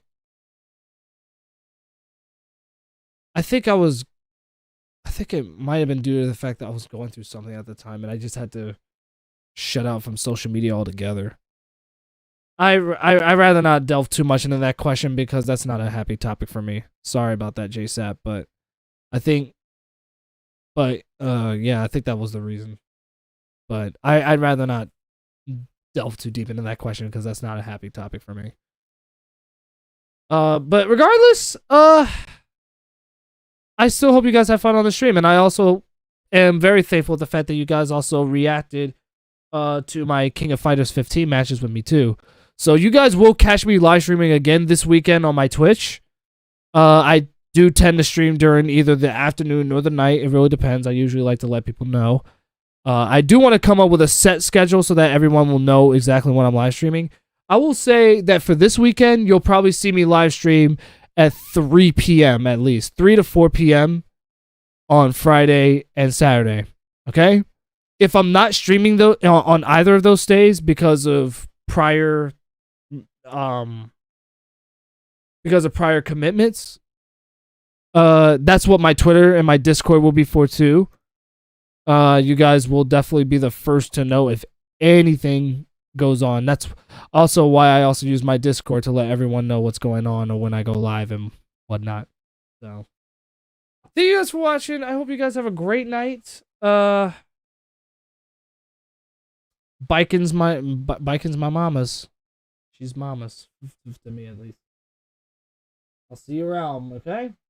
I'll see you guys this Friday on Twitch when we live stream Guilty Gear Strive. And we will learn Baiken. We'll mess around with her a little bit too. Probably do a little bit of survival and all that stuff. And then I'm most likely going to be doing online matches against my friends, who also most likely have probably going to be learning this character.